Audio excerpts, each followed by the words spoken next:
Before we begin the story, let us know where you're watching from by leaving a comment below. Don't forget to like and subscribe. Have a wonderful day. Enjoy the story. The crystal chandelier cast dancing shadows across the marble floor of the Grand Palazzo Hotel as Amara Blake smoothed her trembling hands over the only formal dress she owned, a simple black number she'd bought secondhand for her high school graduation. The fabric had faded slightly, and she'd spent the morning carefully mending a small tear near the hem. But under the hotel's golden lighting, she hoped no one would notice. Her fingers clutched the cream-colored invitation that had arrived at her cramped apartment by mistake. Amara Bennett, it read in elegant gold script. But the address was clearly hers. 4B, Maple Street, Apartment 12. When she'd called to report the error, the harried assistant had barely listened.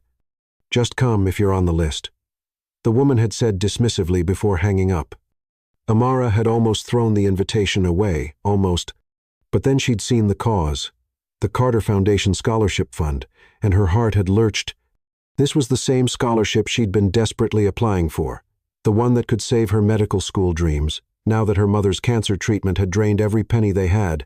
"You don't belong here," she whispered to her reflection in the hotel's gilded mirrors. But her mother's words echoed louder.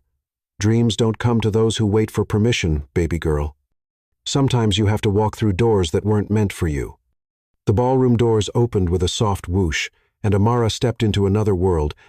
The air itself seemed to sparkle, filled with the tinkling of champagne glasses and the rustle of designer gowns that cost more than her annual tuition. Women draped in diamonds moved like ethereal beings between men in perfectly tailored tuxedos, their laughter creating a symphony of privilege that made Amara's chest tighten with anxiety. She stayed near the walls, trying to make herself invisible while searching for information about the scholarship fund.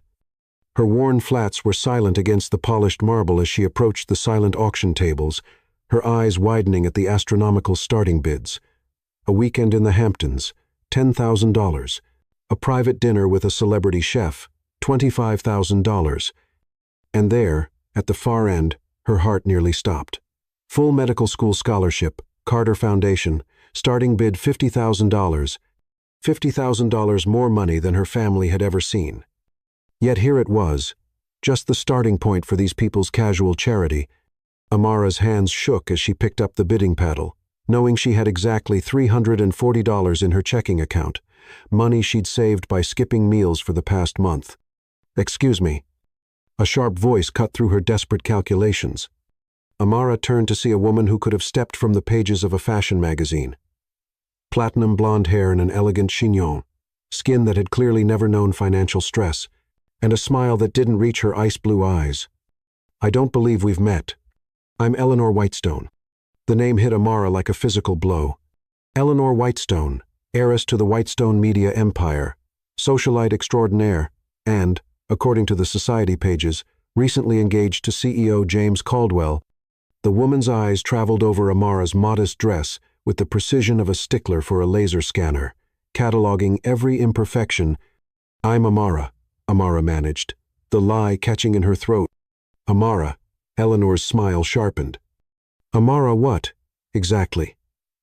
"I know everyone who was invited tonight, and I'm quite certain I don't know you." Heat flooded Amara's cheeks as nearby conversations began to quiet, curious eyes turning their way. "I received an invitation," she said quietly, reaching into her small purse. Eleanor's perfectly manicured fingers snatched the invitation before Amara could fully withdraw it. Her laugh was like breaking glass. "Amara Bennett." "Oh, my dear, there's been a terrible mistake. Amara Bennett is Mrs. Theodore Bennett, you know, the pharmaceuticals.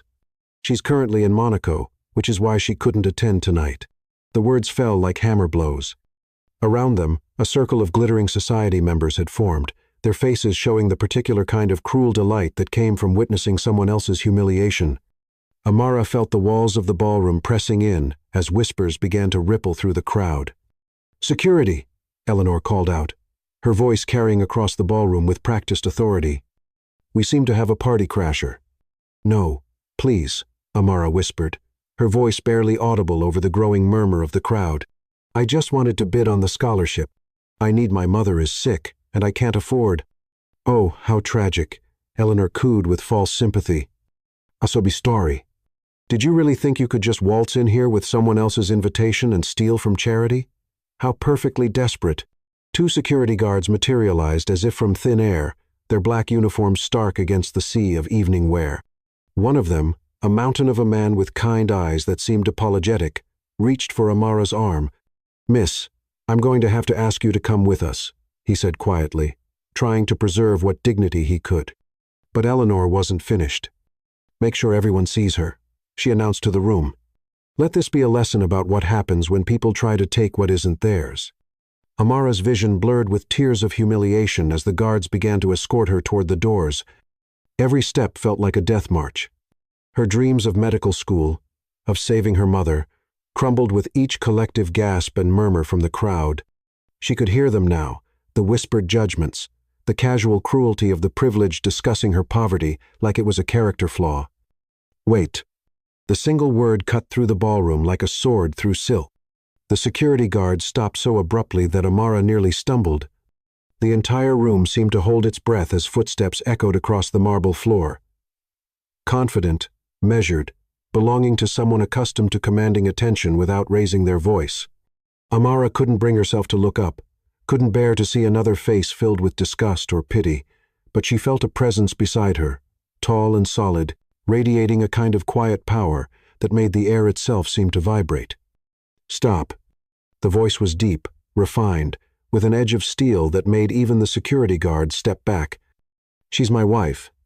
The words exploded through the ballroom like a bomb. Amara's head snapped up, and she found herself staring into the most beautiful and tormented brown eyes she'd ever seen. The man beside her was tall, with dark hair that looked like he'd been running his hands through it, and a face that belonged on magazine covers could capture the deep sadness that seemed to live behind his perfect features. James Caldwell. She recognized him from the business magazines her professor sometimes discussed, though no photograph had ever captured the raw magnetism that surrounded him like an aura. He was younger than she'd expected, maybe 30, with the kind of effortless elegance that came from generations of breeding and billion-dollar bank accounts. His arm slipped around her waist, and Amara gasped at the contact. His touch was gentle but possessive, claiming her in front of 500 of the city's most powerful people. "James." Eleanor's voice cracked like a whip, all her composure shattered. "What are you talking about? This is impossible. You're engaged to me." James's eyes never left Amara's face as he spoke, and she saw something in them that made her breath catch. Recognition, as if he'd been searching for her his entire life and had finally found her. "I was never engaged to you, Eleanor," he said calmly, though his voice carried to every corner of the silent ballroom. "That was your assumption, not my proposal, and I certainly never gave you permission to humiliate my wife in front of our friends." The word friends dripped with such disdain that several society matrons actually stepped back. Amara felt like she was drowning, her mind struggling to process what was happening. This man, this impossibly wealthy, powerful man, was claiming her as his wife to save her from humiliation. But why? She'd never seen him before in her life. Or had she? There was something familiar about the way he held himself, something in the gentle pressure of his hand on her waist that made her pulse race with more than just panic. His cologne was expensive but subtle, and underneath it was a scent that made her think of late nights and whispered conversations. "This is insane," Eleanor shrieked, her carefully constructed mask of sophistication completely gone. "She's nobody. She's a scholarship student who works in that pathetic little cafe near the university. She doesn't even have 2 nickels to rub together." James's jaw tightened, and when he spoke, his voice was deadly quiet. "My wife's financial situation before our marriage is irrelevant, Eleanor, and if I hear you speak about her with anything less than respect again, you'll find yourself banned from every charitable event, country club, and social gathering in this city. Don't test me." The threat hung in the air like a blade, and Amara realized she was witnessing the true power of wealth, not just money, but the ability to destroy someone's entire social existence with a few phone calls. Eleanor's face had gone chalk white, her ice blue eyes darting around the room as if looking for allies who were suddenly very interested in their champagne glasses. James turned to the security guards, who looked like they wanted to disappear into the marble floor. "Gentlemen, there's been a misunderstanding. My wife's invitation was delayed in the mail, which is why she had to use the backup that was sent to her apartment. I trust there won't be any further confusion about her right to be here. No, sir, Mr. Caldwell, the larger guard said quickly. No confusion at all, ma'am. Please accept our apologies for the misunderstanding. As the guards melted back into the crowd, James's attention returned to Amara, and she felt pinned by the intensity of his gaze. His thumb brushed across her wrist, where her pulse was hammering against her skin, and she saw his eyes soften with something that looked almost like wonder. Are you all right? He asked quietly, his voice meant only for her. Amara opened her mouth to speak, but no words came. She was drowning in confusion, gratitude, and a strange sense of recognition that she couldn't explain. This man had just saved her from the most humiliating experience of her life, claiming her as his wife in front of the city's elite. But the way he was looking at her, the way his touch seemed to burn through her skin. I don't understand, she whispered. His smile was sad and beautiful, holding secrets she couldn't fathom. Neither do I, he said softly, but I think we need to talk. Chapter 2. 8 months earlier. The Broken Man.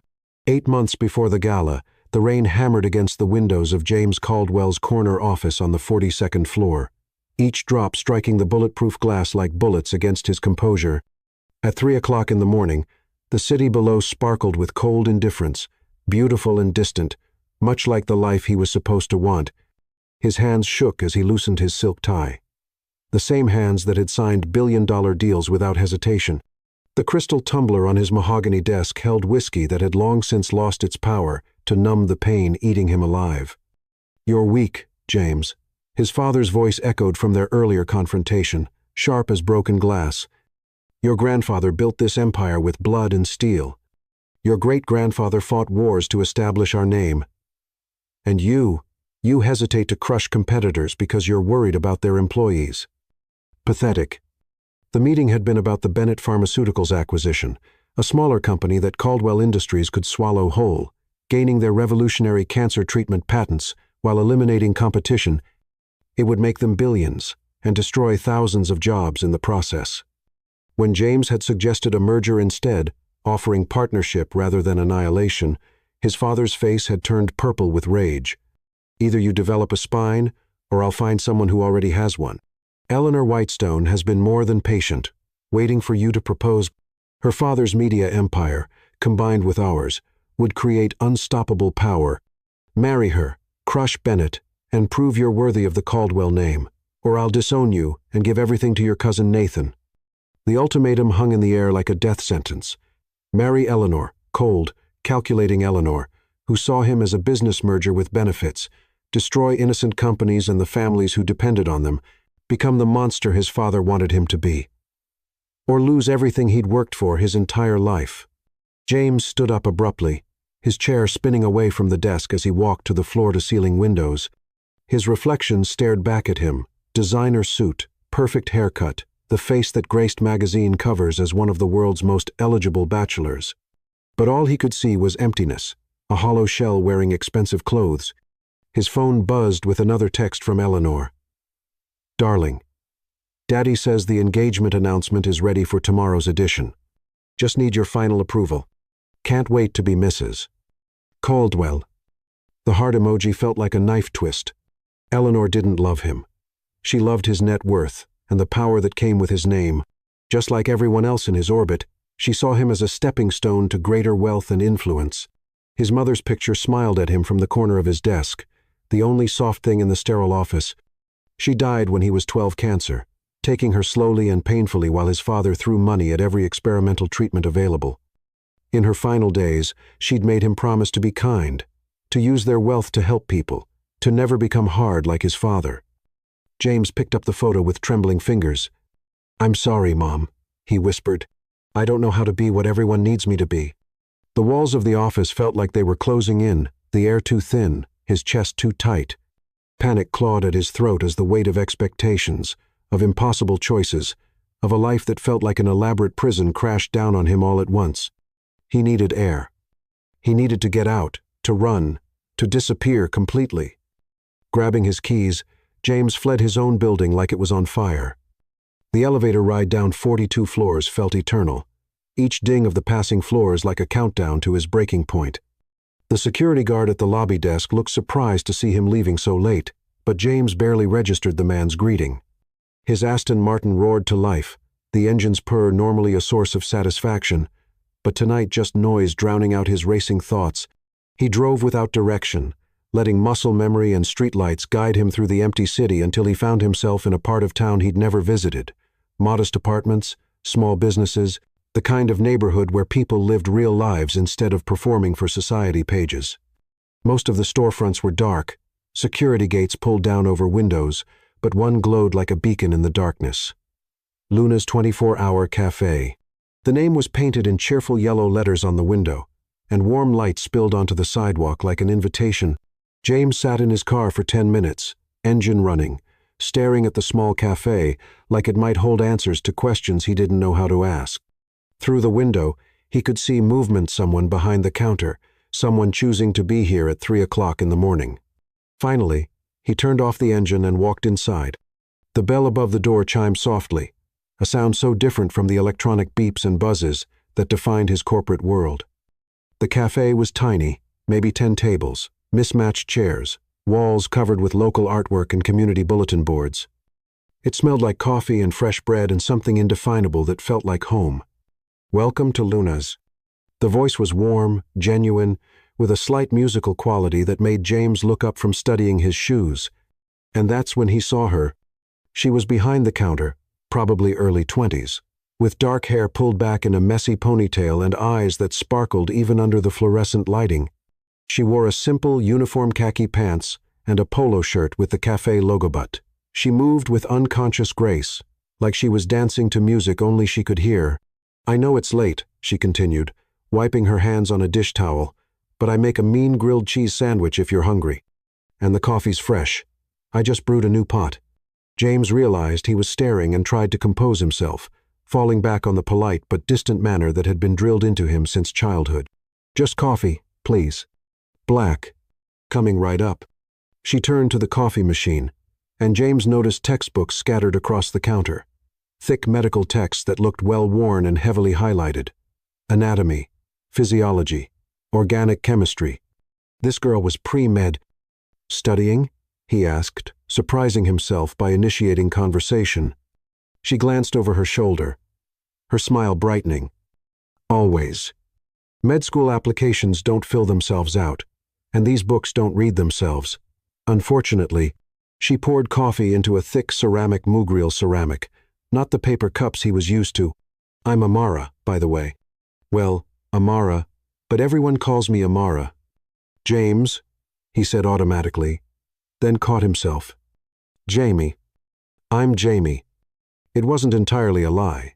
His mother had called him Jamie back when he was young enough to have nicknames instead of titles.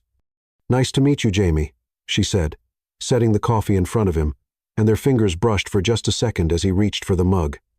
The contact sent electricity up his arm, and from the way her eyes widened slightly, she felt it too. The coffee was perfect, strong but not bitter, clearly made with care rather than just efficiency. James wrapped his hands around the warm mug and felt some of the tension in his shoulders ease for the first time in hours. "So, what brings you to my little corner of the world at 3 o'clock, a.m.?" Amara asked, settling onto a stool behind the counter with one of her textbooks. "Most people are either heading home from the bars or heading to work at the hospital."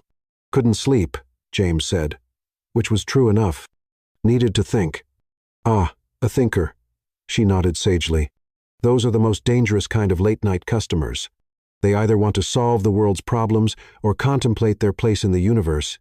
Which type are you?" Despite everything, James felt his mouth curve into what might have been a smile. "Maybe both." "Oh, no, a philosopher," she mock-gasped. "Now I'm definitely making you that grilled cheese. Philosophers need comfort food for all that heavy thinking. I said I just wanted coffee. And I said I make a mean grilled cheese." She was already moving, pulling bread and cheese from a small refrigerator. "Besides, when's the last time you ate something that wasn't from a 5-star restaurant or a catered business meeting?" The question hit him like a physical blow. When was the last time he'd eaten food made by someone who cared whether he enjoyed it? When was the last time someone had looked at him and seen a person instead of a net worth? That long, huh? Amara's voice was gentle, no judgment in it. I thought so. You have that hollow look around the eyes that comes from too much stress and not enough real food. As she worked, moving efficiently around the small kitchen area visible behind the counter, she talked not the careful, calculated conversation of his usual social circles, but real talk about her classes, her dreams of becoming a doctor. The elderly regular who came in every morning at 6 for black coffee and a blueberry muffin. The art student who paid for her lattes with sketches. My mom says this place is my practice run for bedside manner, she said, flipping the sandwich on the griddle. She thinks I'm crazy for working here when I could make more money waitressing at one of the fancy places downtown. But I like the people here. They're real. Real, James repeated, tasting the word like it was foreign. You know, honest about who they are instead of pretending to be someone else. No masks, no performances, just people trying to get through life the best they can.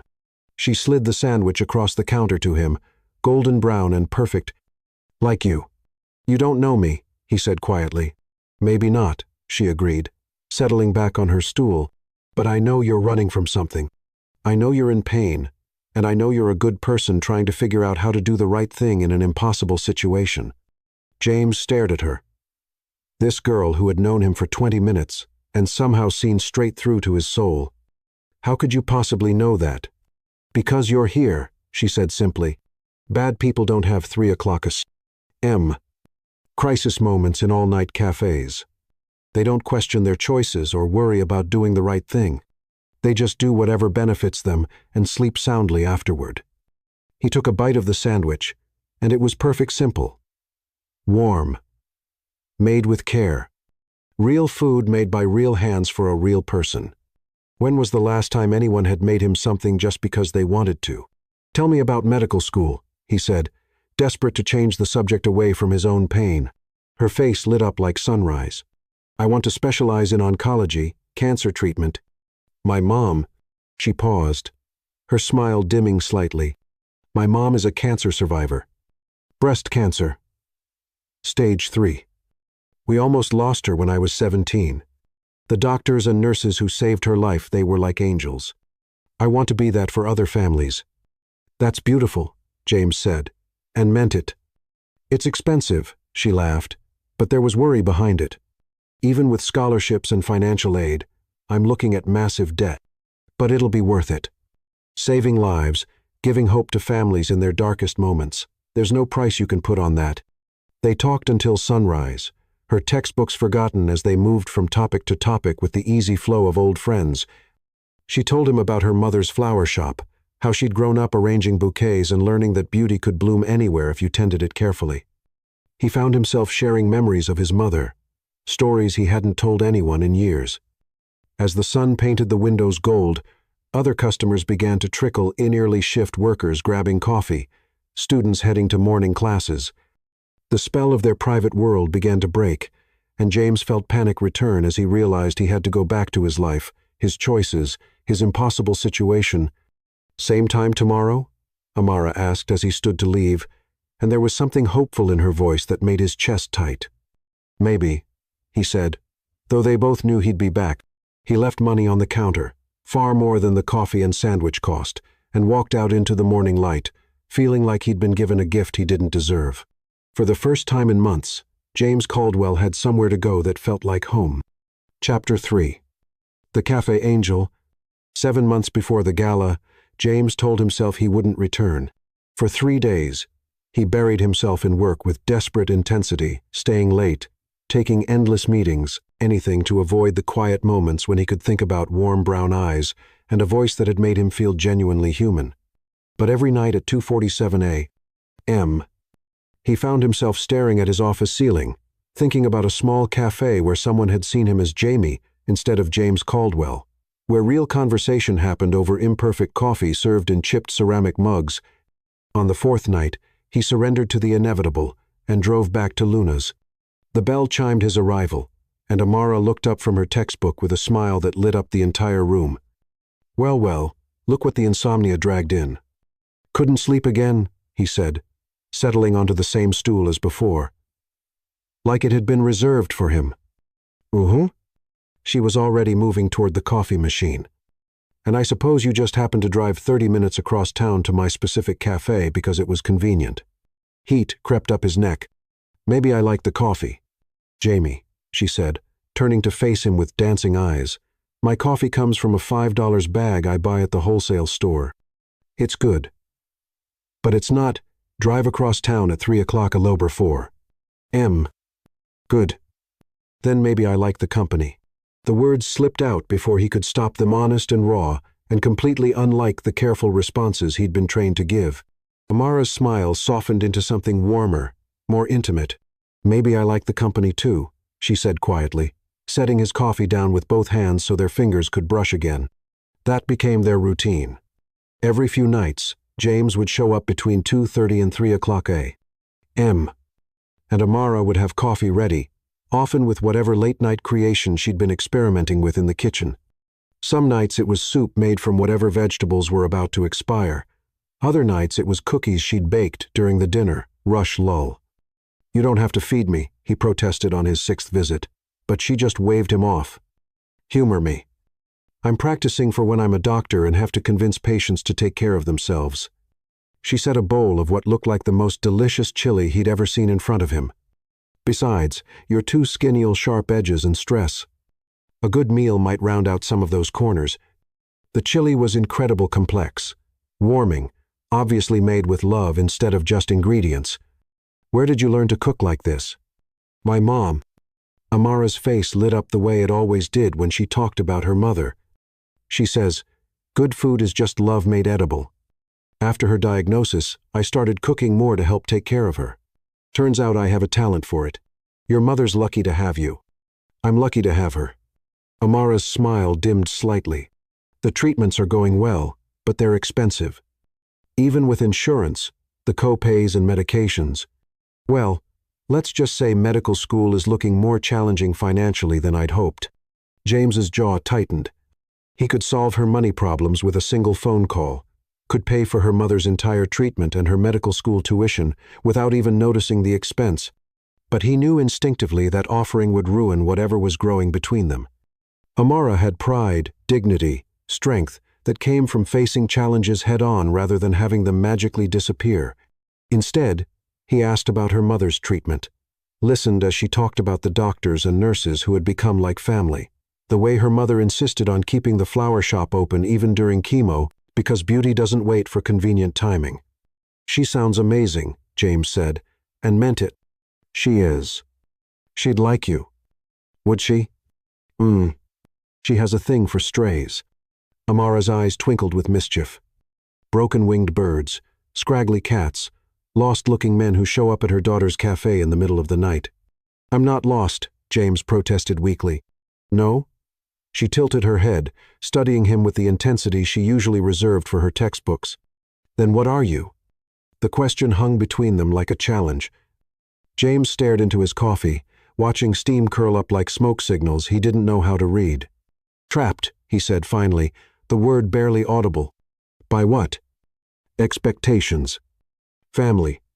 Money. He laughed bitterly. That sounds ridiculous, doesn't it? Poor little rich boy, complaining about having too much money. It doesn't sound ridiculous. Amara's voice was gentle but firm. Money can be its own kind of prison, especially when it comes with strings attached. So many strings I can't move without pulling one. He looked up, meeting her eyes. What would you do if your whole life was mapped out for you? If everyone expected you to be someone you're not sure you want to be? Amara was quiet for a long moment, considering his question with the seriousness it deserved. I think, she said slowly, that the only person whose expectations really matter is the one you see in the mirror. Everyone else's opinions are just noise. Even family, especially family. Sometimes they mean well, but they can only see you through their own experiences, their own fears and dreams. They can't see who you really are underneath all their hopes for, who you might become. It was the most profound thing anyone had ever said to him, and it came from a 22-year-old working the night shift at a cafe to pay for medical school. James felt something shift inside him, like a lock turning or a door opening onto possibilities he'd never considered. As the weeks passed, their conversations deepened. Amara told him about growing up poor but loved, about learning that happiness didn't require money, just people who cared about each other. She talked about her dreams of having her own practice someday, maybe in an underserved community where she could make real differences in people's lives. "I don't want to be the kind of doctor who only treats rich people," she said one night as she restocked napkin dispensers. "I want to help families like mine, people who work 3 jobs just to afford basic health care." James found himself sharing dreams he'd buried so deep he'd forgotten they existed. About wanting to use his family's wealth for good, to fund research and scholarships and programs that could actually change lives. About feeling like his father saw him as a disappointment because he hesitated to destroy competitors, because he worried about the human cost of aggressive business practices. "That doesn't make you weak," Amara said fiercely. "That makes you human. The world has enough ruthless businessmen. What it needs is more people with money who actually care about using it responsibly." Some nights, when the cafe was particularly quiet, she would study while he worked on his laptop, legitimate work he brought from the office, but also research into charitable foundations, studies on corporate social responsibility, plans for the kind of company he wished Caldwell Industries could become. "What's that?" she asked one night, noticing diagrams and charts spread across his corner table. "Just an idea," he gestured to the papers. "A program to provide free healthcare clinics in underserved areas, fully funded, staffed with volunteer doctors and nurses, equipped with the latest technology." Amara's eyes widened as she studied his work. "Jamie, this is incredible. The scope, the planning, this could help thousands of people." "It's just a dream," he said dismissively. "Dreams are just plans that haven't been funded yet." She looked up at him with something that might have been admiration. "You could actually do this, couldn't you? You have the resources, the connections." "My father would never approve the funding, so don't ask for approval. Use your own money." James stared at her. "My own money? You're 29 years old. Surely you have some assets that aren't tied to Daddy's purse strings." She was right, of course. His trust fund had matured when he turned 25, giving him access to more money than most people saw in a lifetime. He'd never thought of it as separate from the family business, as something he could use independently. "I never thought of it that way," he admitted. "That's because you're thinking like a Caldwell instead of thinking like Jamie." Her hand covered his on the table, warm and steady. "Maybe it's time to figure out who Jamie really is." Their physical connection was as electric as their emotional one. Every casual touch, brushing hands while passing coffee, her palm on his shoulder as she looked at his work, his fingers grazing hers when she pointed out something in her textbooks, and sparks through both of them. One night, as rain drummed against the windows and the cafe felt like their own private world, Amara was showing him pictures on her phone of her mother's flower arrangements. "She has this theory that every person is like a flower," she said, scrolling through images of breathtaking bouquets. "Some people are roses, beautiful but guarded, with thorns to protect themselves. Some are sunflowers, bright and cheerful, always turning toward the light." "What kind of flower are you?" James asked, acutely aware of how close they were sitting, how he could smell her shampoo, something simple and clean that made him think of summer gardens. "Mom says I'm a wildflower, hardy, able to bloom anywhere, bringing color to unexpected places." She looked up at him, and their faces were inches apart. "What about you?" "I don't know," he whispered, lost in her eyes. "I think you're an orchid," she said softly, "exotic, beautiful, but convinced you can only survive in perfect conditions, not realizing you're stronger than you think." The kiss was inevitable, natural as breathing. His hand cupped her face, thumb tracing her cheekbone, and she leaned into his touch like she'd been waiting for it her whole life. When their lips met, it was gentle at first, tentative, then deeper as she responded with a soft sigh that made his entire world narrow to this moment, this woman, this feeling of coming home. When they broke apart, both breathing hard, Amara rested her forehead against his. "This is complicated," she whispered. "Everything worthwhile is complicated," he replied, his thumb still stroking her cheek. "I don't even know your last name." "Does it matter?" She pulled back slightly, studying his face. "I suppose not. Not here. Not between us. Here, you're just Jamie." "Just Jamie," he repeated, liking the sound of it. But even as he kissed her again, slower this time, savoring the taste of coffee and possibility on her lips, James knew it wasn't that simple. He was falling in love with a woman who thought he was someone else entirely, someone without the baggage of billions and board meetings, and a father who saw kindness as weakness. He was falling in love with someone who would run if she knew the truth about who he really was. But in the warm glow of the cafe, with Amara's hand in his and her smile making him believe he could be worthy of something real and good, James decided that some truths could wait a little longer. Chapter 4. Love in the Shadows. 4 months before the gala, the old botanical garden had been closed for renovations for over a year, but James had secured access through a substantial donation to the Restoration Fund. Now he and Amara had their own private Eden hidden in the heart of the city. "I can't believe you arranged this," Amara whispered as they walked the moonlit paths hand in hand. Exotic plants reached toward the glass ceiling like nature's cathedral, and the air was thick with jasmine perfume. "I have my ways," James said, trying to sound mysterious instead of guilty. Every favor he called in, every string he pulled to create these perfect moments for them, felt like another lie by omission. But watching her face light up with wonder made it impossible to regret. They'd been meeting like this for 3 weeks now, their relationship expanding beyond the safe confines of the cafe. He would pick her up after her shifts in different vehicles, sometimes his backup sedan, sometimes a borrowed car from Nathan.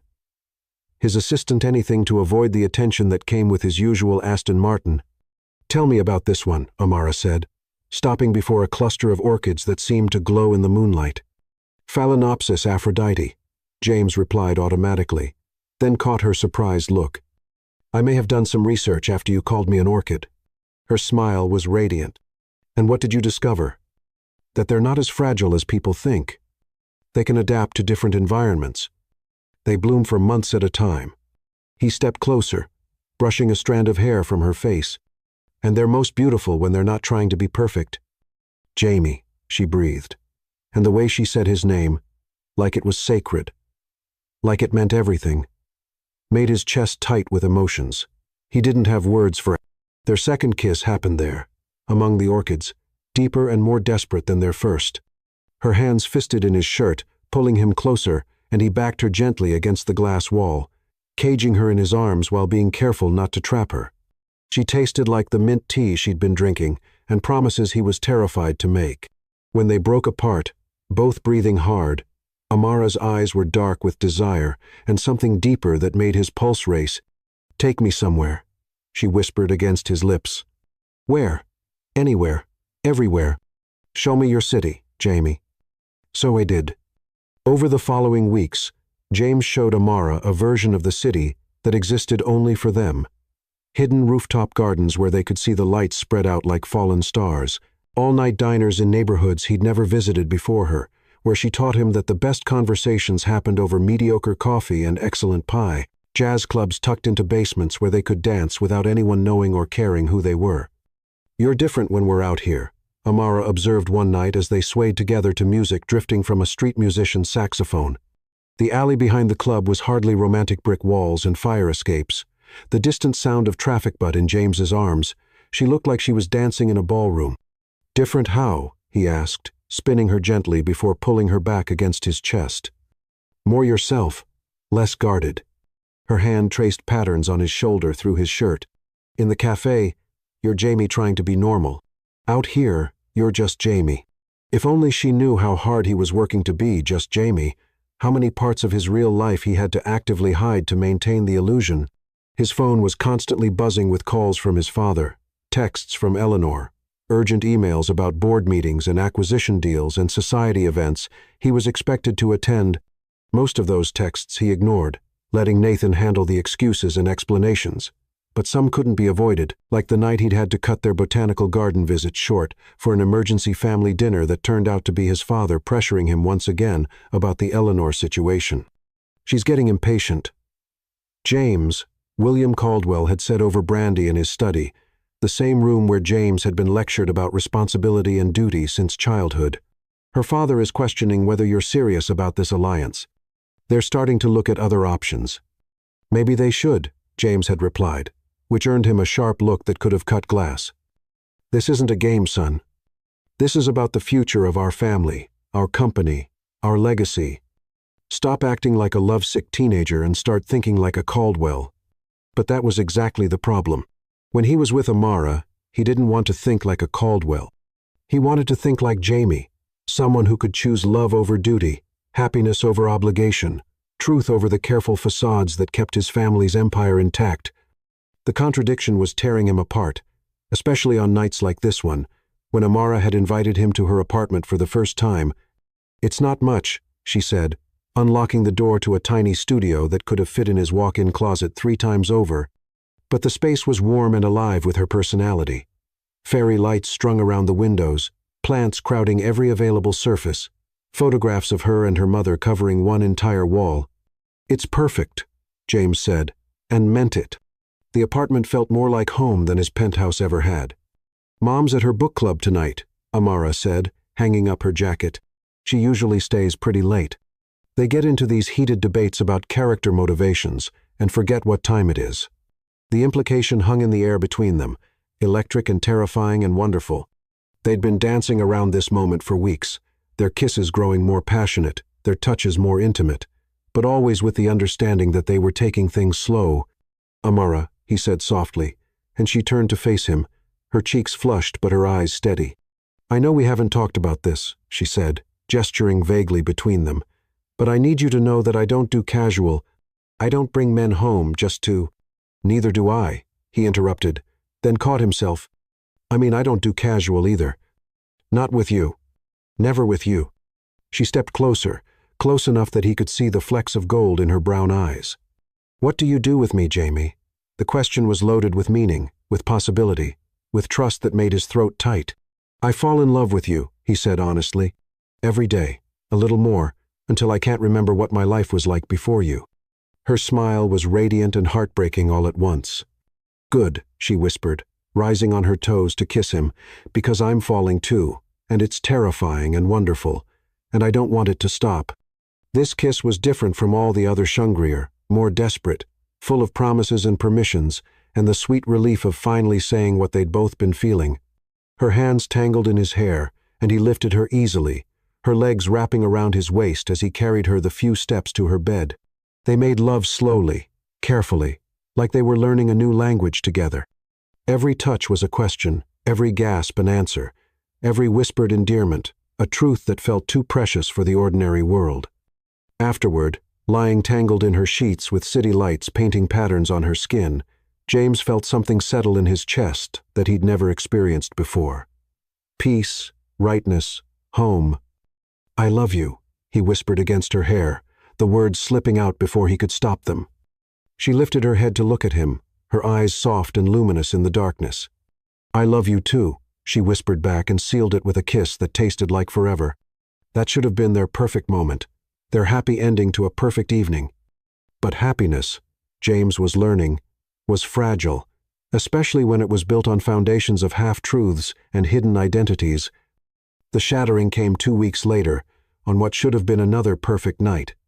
They'd been at one of their favorite spots, a small jazz club where the music was sultry and the lighting dim enough for privacy. Amara had been laughing at something he'd said, her hand resting on his thigh, when 3 men approached their table with the swagger of people used to getting their way. "Well, well," the leader said, a stocky man with expensive clothes and cheap eyes. "Look what we have here. Jamie boy's been holding out on us." James felt ice form in his veins as he recognized Ethan Parker, son of one of his father's golf buddies, and exactly the kind of entitled prick who made James ashamed of his social circle.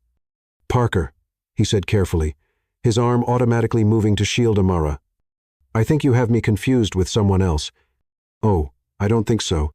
Ethan's eyes moved to Amara with the kind of predatory interest that made James see red. "Though I have to say, your taste in slumming has definitely improved. What's your name, sweetheart?"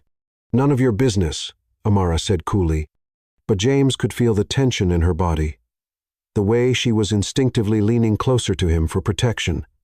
"Feisty, I like that." Ethan reached out as if to touch her hair, and James was on his feet before conscious thought could intervene. "Don't." The word came out deadly quiet, carrying every ounce of authority he'd inherited from generations of men who were used to being obeyed. "Easy there, Jamie." Ethan laughed, but his hand dropped. "No need to get possessive. We're all friends here, right? I mean, Once you tell us where you've been hiding this little piece. James's fist connected with Ethan's jaw before the sentence was finished, sending the other man stumbling backward into his friends. The crack of impact was audible over the music, and conversations throughout the club stuttered to a halt.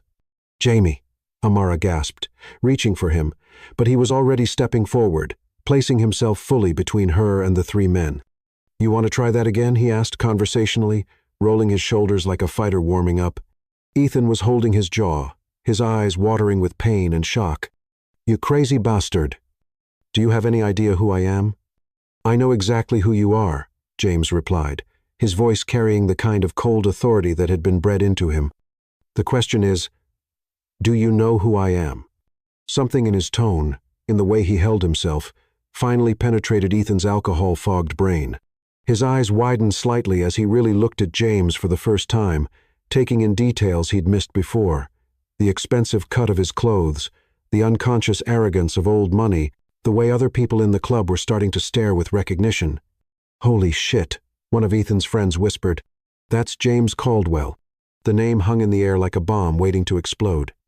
James felt Amara stiffen beside him, felt her sharp intake of breath as the implications hit her. But he couldn't look at her. Couldn't face what he would see in her eyes. "Not yet."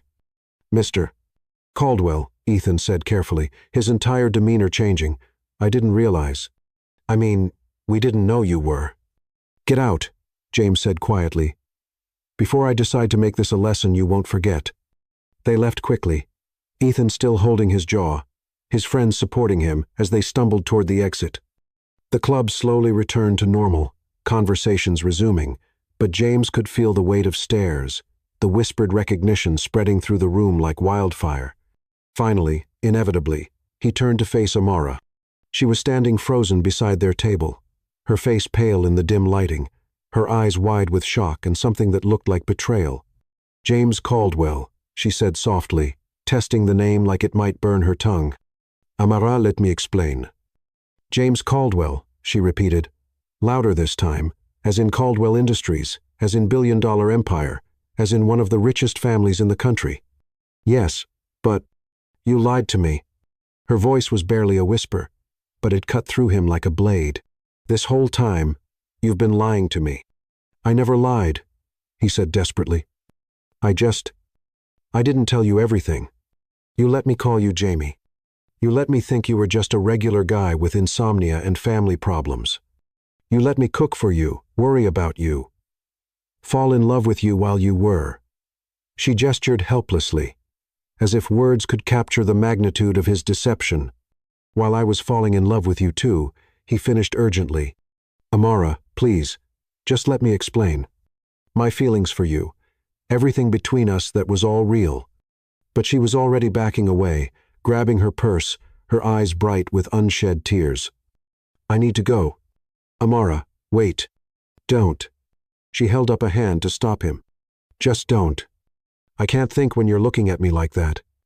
She left him standing there in the jazz club, surrounded by whispers and stares, his heart breaking as surely as if she'd ripped it from his chest with her own hands. And the worst part was, he couldn't even blame her. He'd known this moment would come eventually. He'd known that the truth would hurt her, would feel like betrayal, would possibly destroy everything they'd built together. He'd just hoped, foolishly, selfishly, that love would be enough to overcome it. Standing alone in the dim lighting of the club, watching the door she'd walked through like it might bring her back, James realized he'd been wrong about a lot of things. But mostly, he'd been wrong to think that happiness built on half-truths could ever really last. Chapter 5. The Truth and the Proposal. 2 months before the gala, Amara's hands trembled as she fumbled with her keys outside her apartment door. 3 days had passed since the jazz club revelation. 3 days since her world had shifted on its axis to show her that the man she loved was someone else entirely.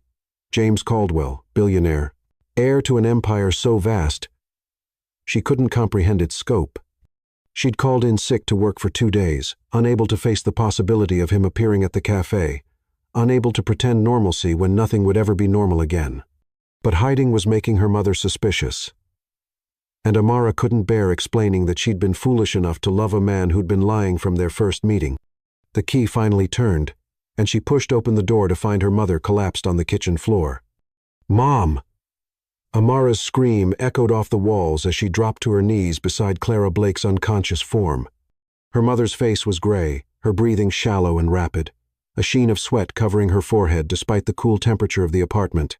With trembling fingers, Amara checked for a pulse weak but present while grabbing her phone to dial 911. The next 20 minutes passed in a blur of paramedics, medical terminology shouted over sirens, and the terrifying ride to St. Mary's Hospital. Watching her mother's vital signs dance dangerously on the monitors, metastatic spread to the liver, she heard one of the doctors say during the initial examination, the words hitting her like physical blows, "We need to get her into surgery immediately." Surgery? Amara grabbed the doctor's arm as he tried to pass by. What kind of surgery? What's happening? Doctor. Lopez was young, perhaps only a few years older than herself, with compassionate eyes that couldn't hide his professional concern. Miss Blake, your mother's cancer has returned aggressively. The tumor is obstructing her bile duct completely, without immediate surgical intervention. He didn't need to finish. Amara had studied enough oncology to understand the implications. The cost? She asked quietly. I'm sorry, the surgery, hospital stay, medications. What are we looking at? She was already calculating. Her savings contained maybe $3,000. Her mother's insurance carried a $15,000 deductible. They'd barely managed during the first round of treatment. Doctor. Lopez's expression became uncomfortable. Miss Blake, right now we need to focus. How much? She repeated, her voice cracking. Between the emergency surgery, the extended hospital stay, the specialized medications, we're looking at approximately $200,000. The number hit her like a physical blow. $200,000 more money than her family had ever seen. More than they could earn in 5 years, even if they sold everything they owned. I need to make some calls, she whispered, her mind racing through impossible options. Loans she'd never qualify for, credit cards that were already maxed out, relatives who had even less money than they did. For the next 4 hours, while her mother lay unconscious in pre-op, Amara made desperate phone calls. Bank after bank turned her down for emergency loans. The hospital's financial aid office explained waiting periods and approval processes that would take weeks they didn't have. Even payday loan companies wouldn't give her enough to make a difference. She was sitting in the family waiting area, staring at her phone and trying not to cry, when familiar footsteps approached. She looked up to see James standing a few feet away, still in what looked like an expensive business suit, his hair disheveled like he'd been running his hands through it. How did you know? She asked dully, too exhausted for anger. Nathan monitors local emergency dispatches, he said quietly. Your name came up in a report. I came as soon as I heard. Of course, he had people monitoring things. Of course, someone with his resources would have ways of finding information that ordinary people couldn't access. It was just another reminder of how different their worlds really were. She needs surgery, Amara said, because what else was there to say? $200,000 might as well be $2 million.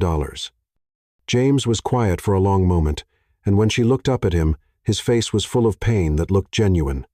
Amara, don't. She held up a hand. Whatever you're about to offer, just don't. I can't take your charity. It wouldn't be charity. It would be what? A gift? A loan I'll never be able to repay? A way to salve your conscience for lying to me for months? She stood up, pacing to the window that overlooked the hospital parking lot. I don't want your money, James. Even if it saves your mother's life? The question was quiet, devastating in its simplicity. Amara closed her eyes, feeling trapped between pride and desperation, between love and practicality. You don't understand, she said finally. You've never had to choose between your dignity and someone you love. You've never had to decide whether accepting help makes you strong or weak. You're right, he said, moving to stand beside her at the window.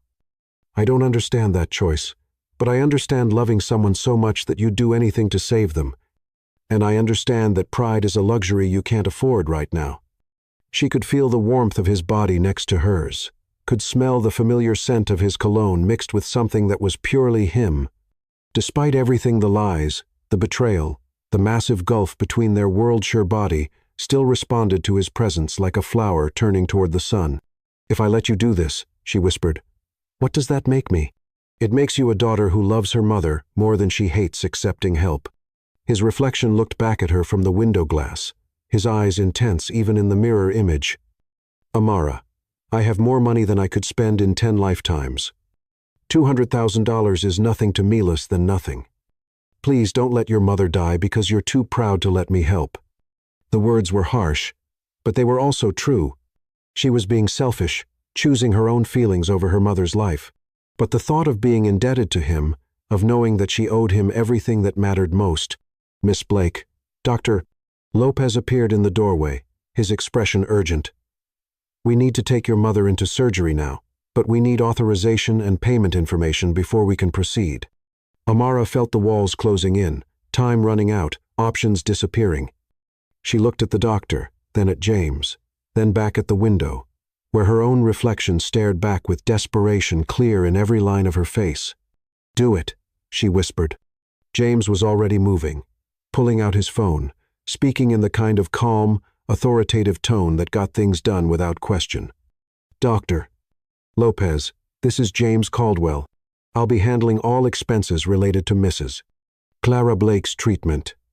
Please proceed with the surgery immediately and send all billing to Nathan Webb at Caldwell Industries. The doctor's eyes widened slightly at the name, but he simply nodded. Of course, Mr. Caldwell. We'll take excellent care of her. As Dr. Lopez disappeared to prep for surgery, Amara sank back into one of the uncomfortable waiting room chairs, feeling like she'd just sold a piece of her soul. Thank you, she said quietly. The words feeling inadequate. Don't thank me, James replied, sitting beside her. I should have offered sooner. I should have found a way to help without making you feel like you had to ask. Why didn't you tell me who you were? The question came out softer than she'd intended, without the anger she'd been carrying for 3 days. James was quiet for so long she thought he might not answer.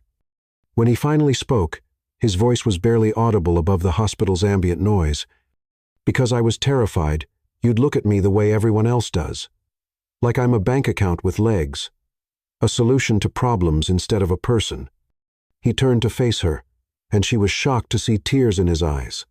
When you looked at me, when you looked at Jamie, you saw someone worth caring about, not someone worth using. You still should have told me. Yes, he agreed simply. I should have. But I was selfish.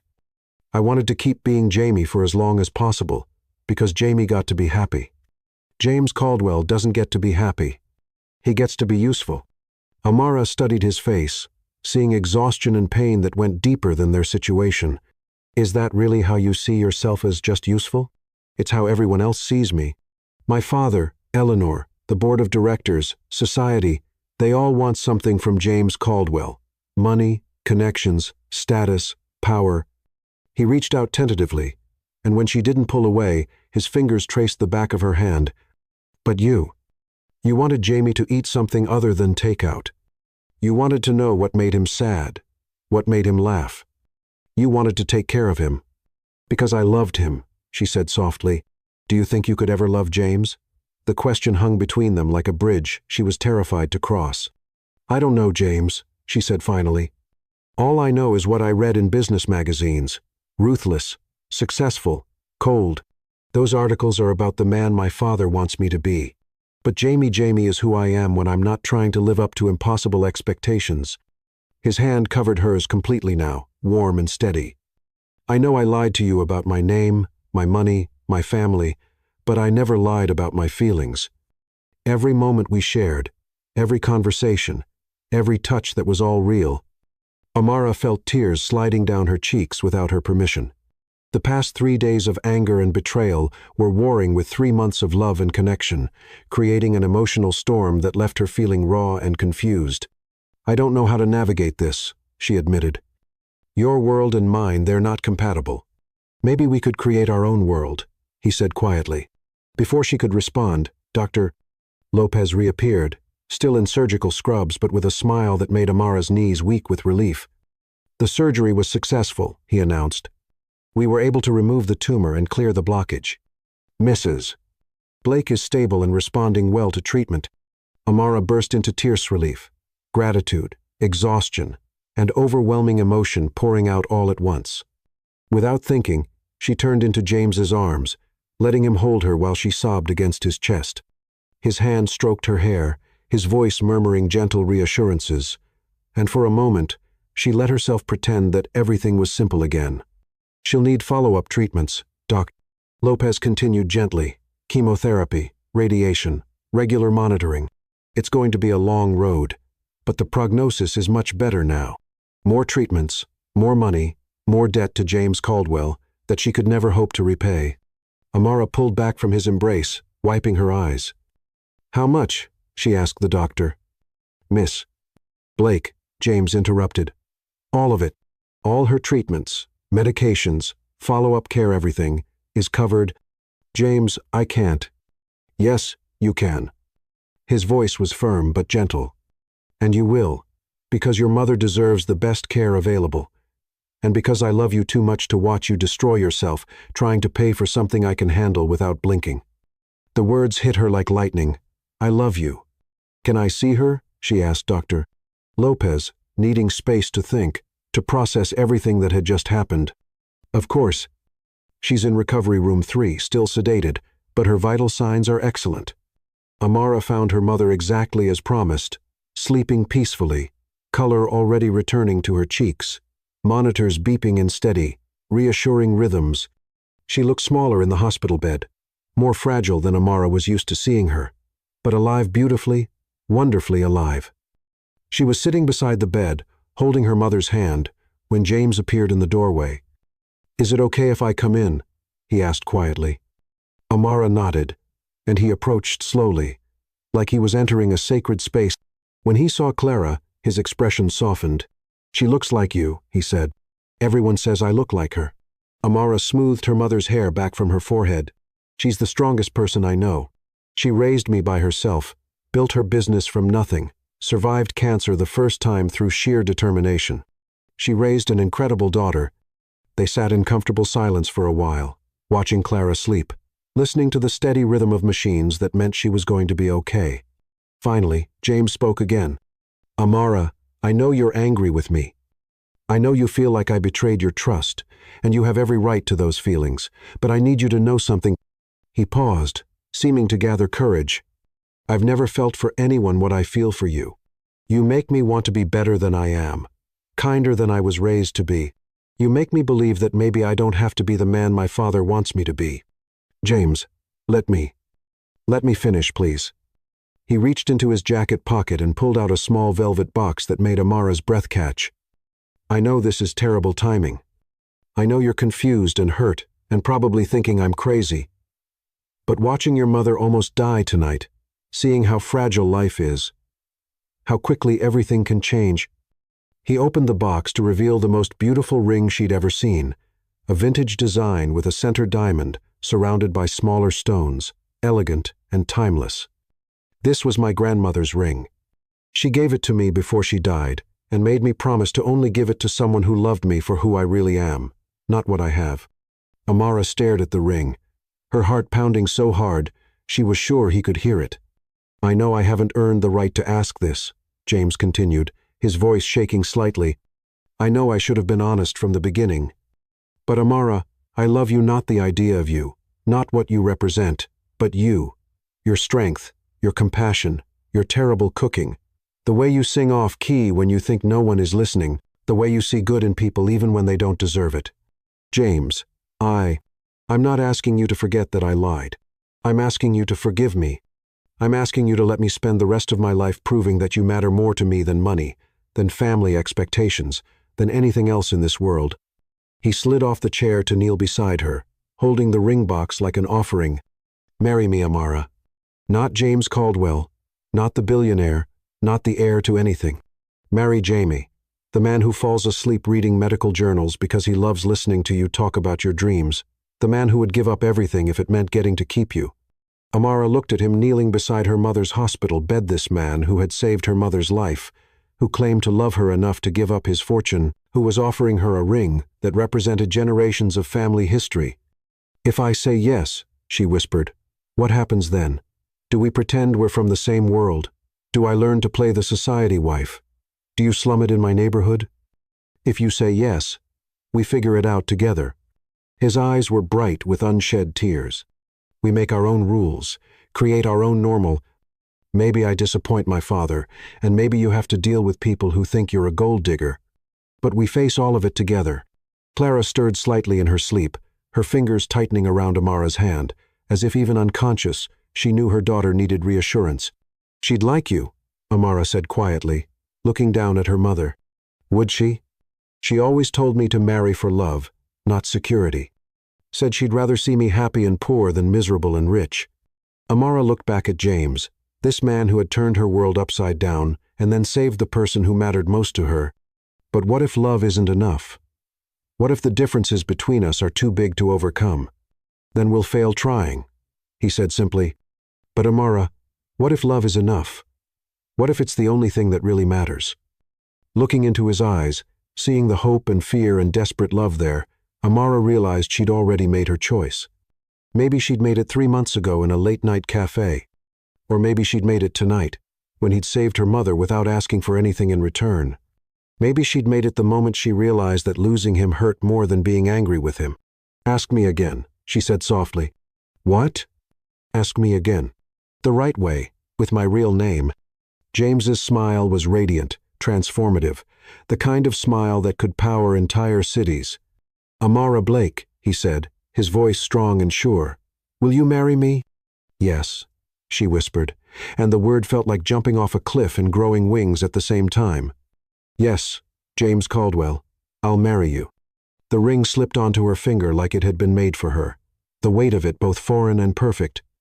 As James kissed her there in the hospital room, with her mother sleeping peacefully beside them and machines beeping out the rhythm of a life saved, Amara thought that maybe love really could be enough. After all, it had brought them this far. Chapter 6. Secret Vows, Hidden Hearts. 6 weeks before the gala, the Chapel of Everlasting Hope bore no resemblance to venues where Caldwell family weddings typically occurred. No soaring cathedral ceilings or marble columns, no orchestra or hundreds of society guests in designer gowns. Instead, it was a tiny sanctuary tucked between a used bookstore and a vintage clothing shop, with stained glass windows that caught the morning light and cast rainbow patterns across worn wooden pews. Are you sure about this? Sophia Morales whispered as she adjusted the simple white dress she'd helped Amara pick out from a boutique specializing in budget-friendly elegance. It was beautiful owing chiffon with delicate lace sleeves, but it had cost less than most shoes at society galas James was supposed to attend. I've never been more sure of anything, Amara replied, though her hands shook as she held the small bouquet of wildflowers they'd picked from the hospital garden that morning. Her mother was still recovering from surgery, still weak, but she'd insisted on being here, despite doctor's orders. Mija, Clara Blake said from her wheelchair beside the front pew, her voice still raspy but her eyes bright with joy. You look like an angel. Jamie is a lucky man. Clara still called him Jamie. It was one of the conditions Amara had insisted on when they told her mother about the engagement, that in private, with family, he would always be Jamie, the man who had spent hours at her bedside, reading flower-arranging magazines aloud while she recovered. The lucky one is me, James said quietly, appearing in the chapel doorway with Nathan Webb, his assistant and best friend, beside him. Seeing him in the simple black suit he'd chosen instead of his usual designer wear, Amara felt her breath catch. He looked nervous, hopeful, and more handsome than any man had a right to be. Mrs. Blake, he said, approaching Clara's wheelchair with gentle respect. How are you feeling? Like I'm about to watch my daughter marry the love of her life, Clara replied, reaching up to pat his cheek, and like I'm about to gain a son I've been praying for. Pastor Thompson, a kind-faced man in his 60s who ran the chapel, approached with a gentle smile. Well, folks, are we ready to begin? We're ready, Amara said, her voice steady despite the butterflies in her stomach. The ceremony was simple, intimate, and perfect. Nathan and Sophia served as witnesses. Clara held court from her wheelchair with tears streaming down her face, and Pastor Thompson spoke about love that transforms people, our love that makes them better than they thought they could be. James, the pastor said when it came time for vows, do you take Amara to be your wife, to love and cherish, in sickness and in health, for richer or poorer, for as long as you both shall live? I do, James said, his voice strong and sure, his eyes never leaving Amara's face. "I promise to love you exactly as you are, to support your dreams even when they scare me, and to be worthy of the trust you're placing in me today. Amara, do you take James to be your husband, to love and cherish, in sickness and in health, for richer or poorer, for as long as you both shall live?" "I do," she whispered, then cleared her throat and said it again, stronger. "I promise to forgive your past mistakes, to face whatever challenges come our way together, and to love both Jamie and Jamesol, the parts of you, even the ones you think are unlovable." The rings they exchanged were simple gold bands purchased that morning from a modest jewelry store. But when James slipped the ring onto her finger, right beside his grandmother's engagement ring, it felt like the most precious thing in the world. "By the power vested in me, I now pronounce you husband and wife," Pastor Thompson declared with obvious joy. "James, you may kiss your bride." The kiss was soft, reverent, full of promises and hope and the sweet relief of finally, officially belonging to each other. Their reception was cake from the bakery next door and champagne that Sophia had brought in a cooler. They toasted in the chapel garden while Clara dozed in her wheelchair, exhausted but refusing to miss a moment. "So what now?" Amara asked as they sat on a bench surrounded by wildflowers, her head on James's shoulder. "Now we figure out how to be married," he said, pressing a kiss to the top of her head, together. Living as husband and wife proved more complex than either had anticipated. They couldn't be public about their mariagino yet. William Caldwell was already suspicious about his son's recent behavior, and discovery would mean immediate consequences neither was prepared to face, so they became experts at parallel lives. During daylight hours, James remained James Caldwell, CEO in training, attending board meetings and managing acquisitions, while deflecting Eleanor Whitestone's increasingly aggressive pursuit. She'd grown bolder about their supposed relationship, making assumptions about their future that he couldn't directly contradict without revealing dangerous truths. "Darling, Daddy is getting impatient," Eleanor purred during one particularly insufferable country club dinner. "He's starting to think you're not serious about our arrangement." "Maybe because I'm not," James replied, his voice carefully neutral. "Don't be ridiculous. We're perfect to gather my family's media influence, your business empire. We could control information flow across half the city." "How romantic," he said dryly, counting minutes until escape became possible. Their real life began every evening when he would slip away from his penthouse and drive to Amara's apartment, where she would be waiting with dinner and stories about her day in arms that felt like home. "How was your day, Mr. Caldwell?" she would ask with mock formality when he arrived, usually exhausted and frustrated from hours of playing a role he hated. "Terrible," he would reply, pulling her into his arms and burying his face in her neck. "But it's better now." They were living in her tiny studio officially. Unofficially, James had purchased the entire building through a shell company and was quietly upgrading everything. Better security, improved heating and cooling, repairs that the previous landlord had ignored for years. Amara suspected, but didn't ask. Their evenings were precious. Stolen time where they could be themselves without pretense. They would cook together in her tiny kitchen, usually ending up with flour in their hair and sauce on their clothes, because James was learning that cooking was apparently much harder than it looked. "You're supposed to whisk, not declare war on it." Amara laughed one evening as he attempted pancakes for dinner, both having been craving breakfast food. "I am whisking," he protested, wielding the utensil like a weapon. "That's not whisking, that's assault. Here." She stepped behind him, arms wrapping around his waist, hands covering his on the whisk. Gentle, circular motions, like you're trying to persuade the batter. Not intimidated. Having her pressed against his back, her voice soft in his ear, her hands guiding his, this was the kind of domestic intimacy James had never imagined wanting. But with Amara, making pancakes became foreplay. Washing dishes became an excuse to splash each other with soapy water. Folding laundry became a reason to tumble into bed together, clothes forgotten and responsibilities pushed aside for stolen hours of happiness. Their physical relationship deepened with their emotional intimacy. Making love as husband and wife felt different, more intense, more connected, like they were creating something together that was bigger than both of them individually. "What are you thinking about?" Amara asked one night, catching him staring at her in the moonlight streaming through her tiny windows. "How happy I am," he said honestly. "How I never knew it was possible to feel this complete, even living like this, Scheiding, sneaking around, pretending we're not married, especially living like this." He pulled her closer, skin against skin, heartbeat against heartbeat. "This is real. Everything else is just noise." But the noise was getting louder. Nathan brought increasingly dire reports from Caldwell Industries. "Your father is asking questions," he warned during one of their clandestine meetings. "He knows you're spending time away from your usual haunts.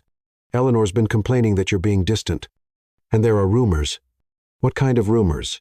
"That you've been seen in parts of the city where Caldwell heirs don't typically venture, that you've been paying for medical treatments for someone, that there might be a woman." James felt ice forming in his veins. How much does he know? Nothing concrete yet. But James, if he decides to investigate seriously, he'll find out about Amara, about the marriage, about everything.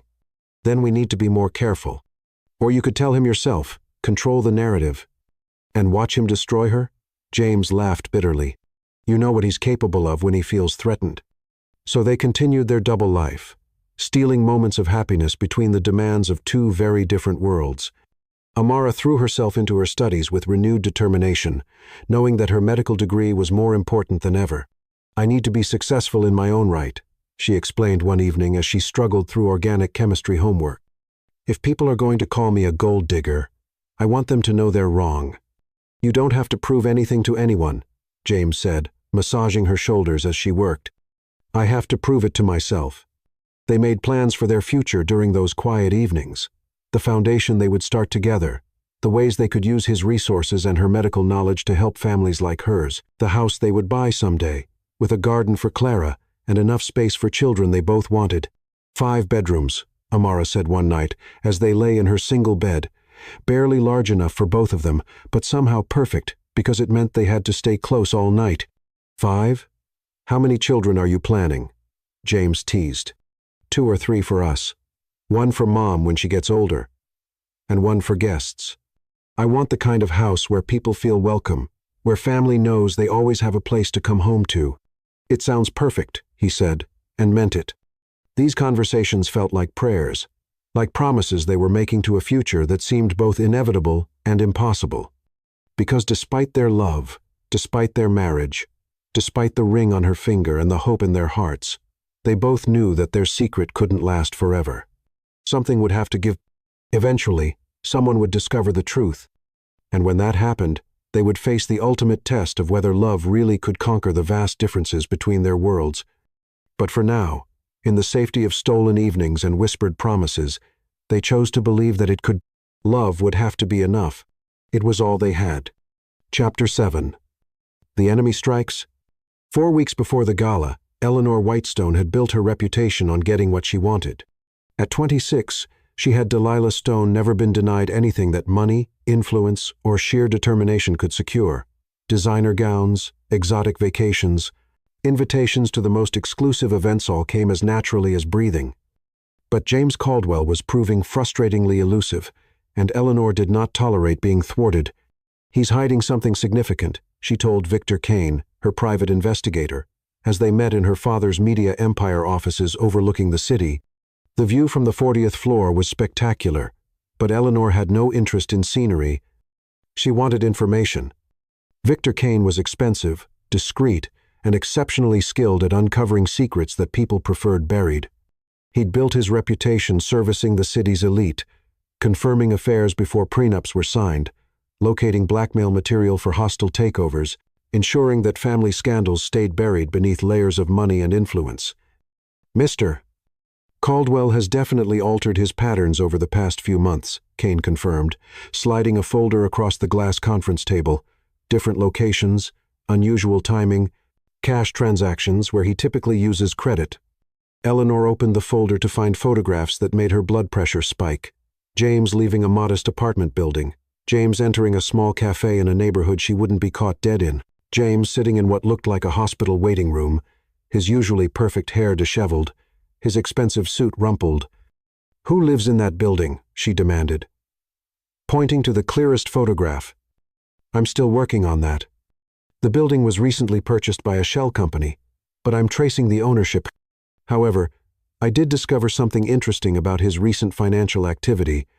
Kane produced another set of documents, bank records that should have been private, but weren't when you knew the right people and had enough money to make them temporarily accessible. $200,000 paid directly to St. Mary's Hospital, Kane continued. Emergency surgery and extended care for one Clara Blake, age 52. Daughter listed as next of kin.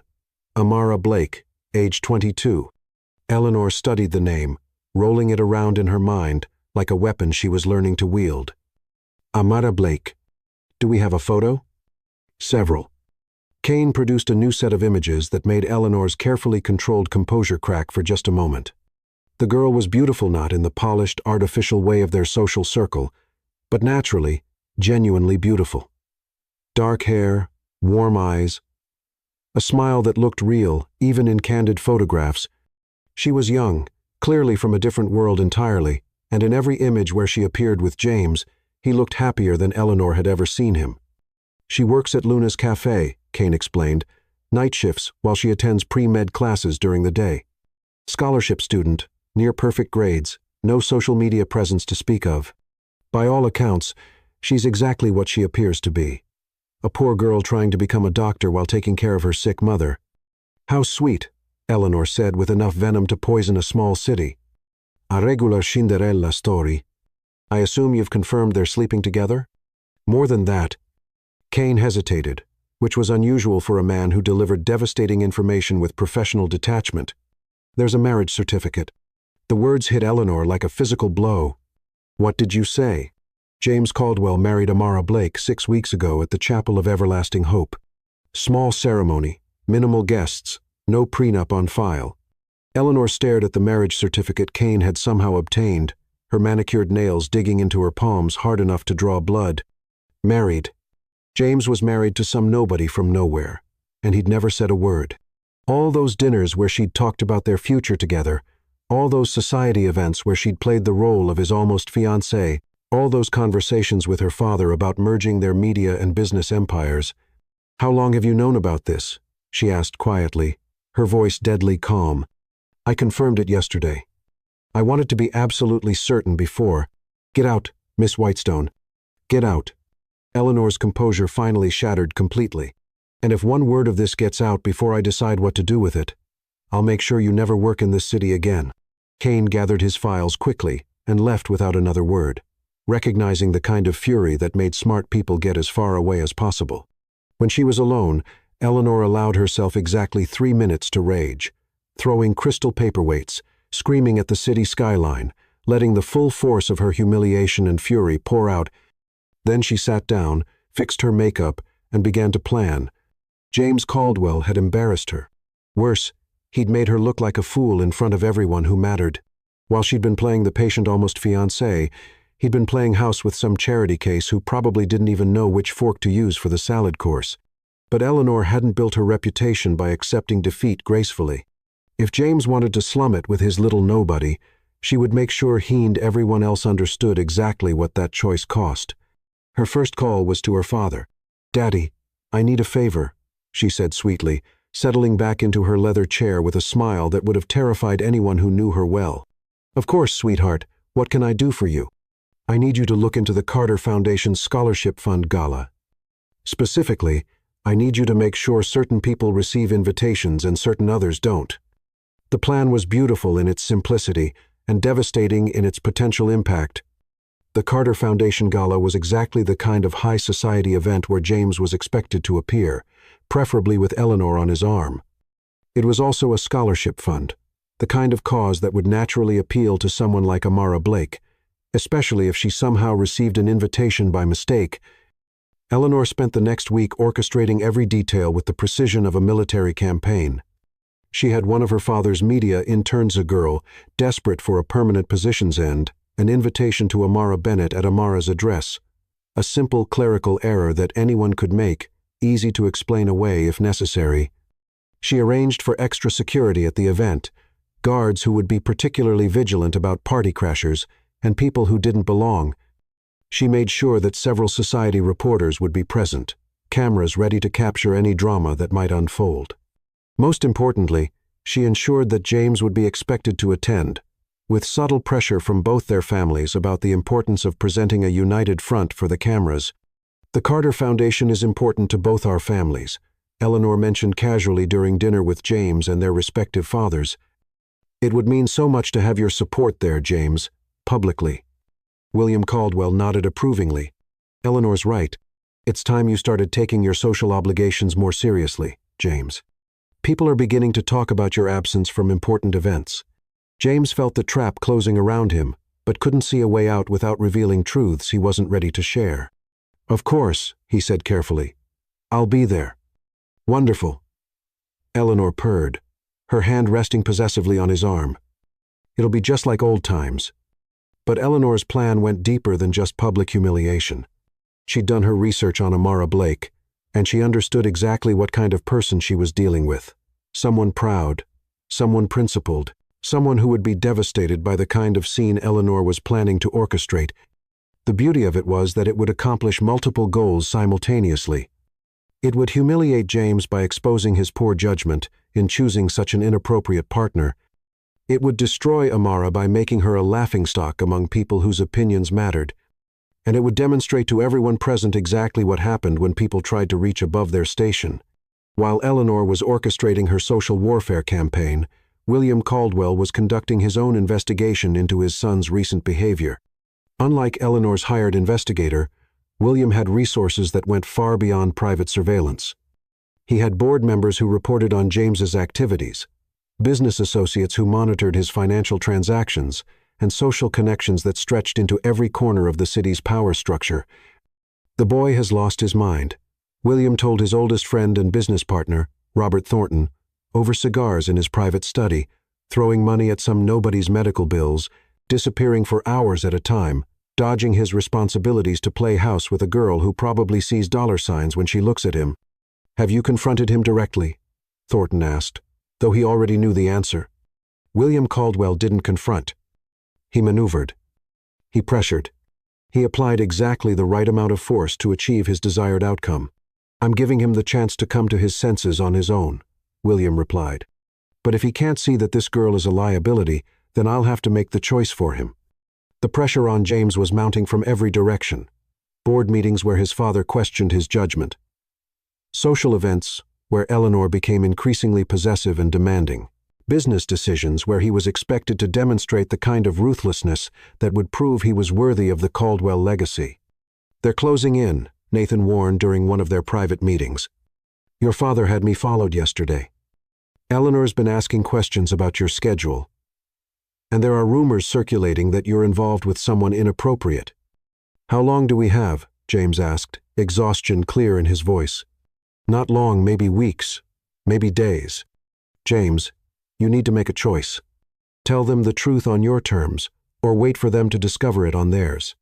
But James couldn't bring himself to expose Amara to the kind of scrutiny and potential destruction that would come with revealing their marriage. She was thriving in her studies. Her mother was recovering beautifully. Their hidden life together was the only source of happiness he'd ever known. How could he risk all of that for the sake of honesty? "I need more time," he said finally. "Time is exactly what you don't have," Nathan replied grimly. The breaking point came exactly 3 weeks before the gala, during a family dinner that felt more like a corporate board meeting. William Caldwell sat at the head of the massive dining table in the family estate, with James and Eleanor arranged like chess pieces in a game whose rules had been decided before they'd even sat down.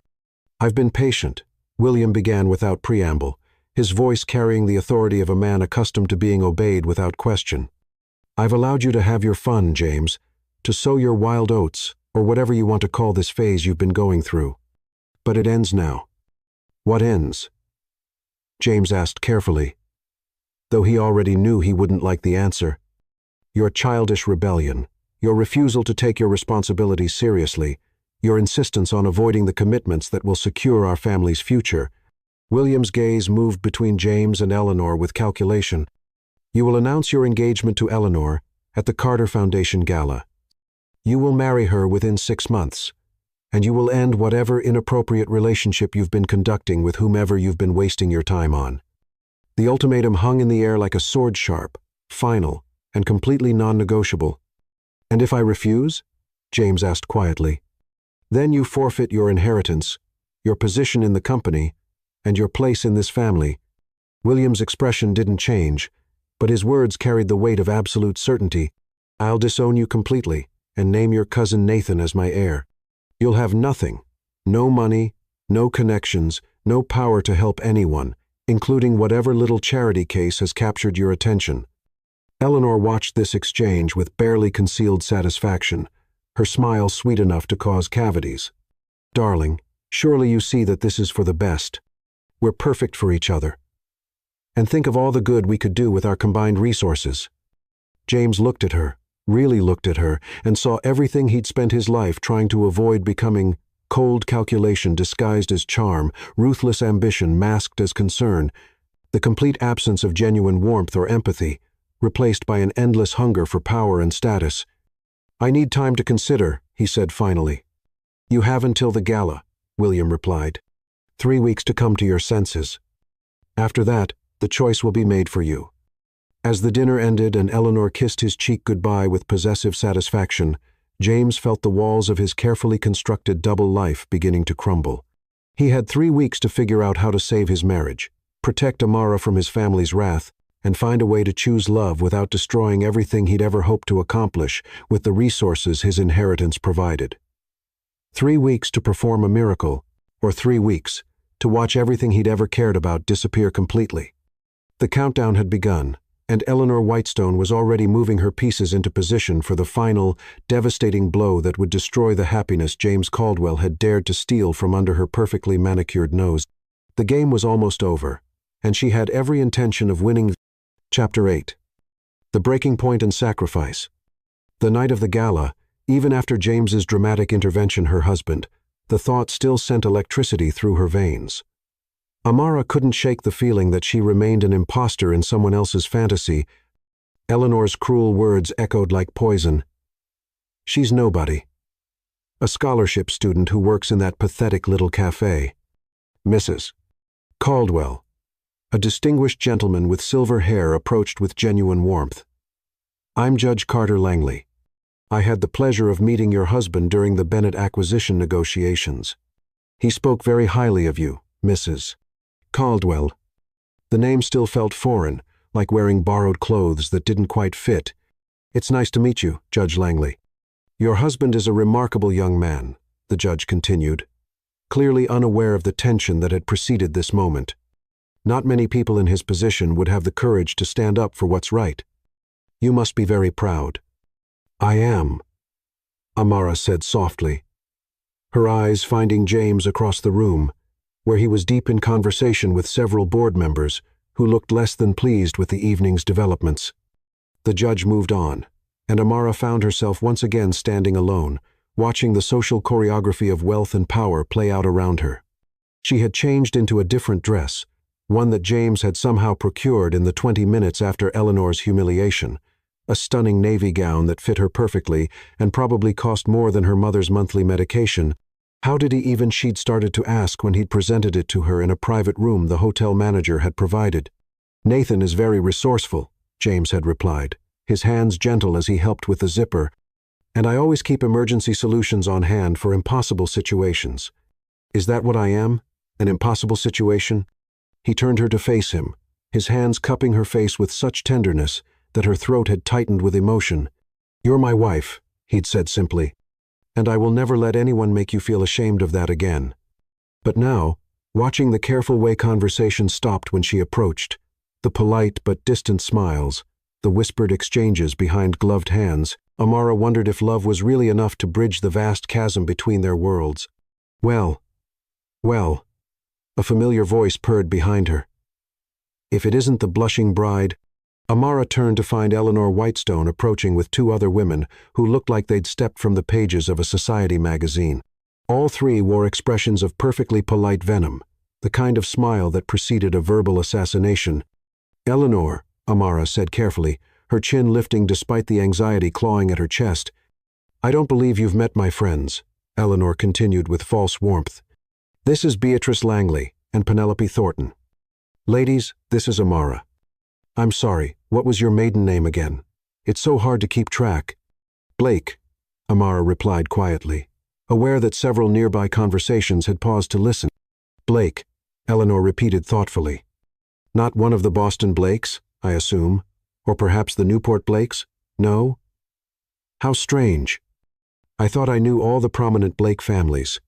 Penelope Thornton, a woman whose plastic surgery made her age impossible to determine, tilted her head with mock curiosity. And where did you and James meet, dear? I'm always fascinated by modern love stories. Amara felt heat rising in her cheeks but forced herself to answer with dignity. We met at a cafe where I work. How quaint, Beatrice Langley murmured, her tone suggesting that working in a cafe was roughly equivalent to working in a sewage treatment plant.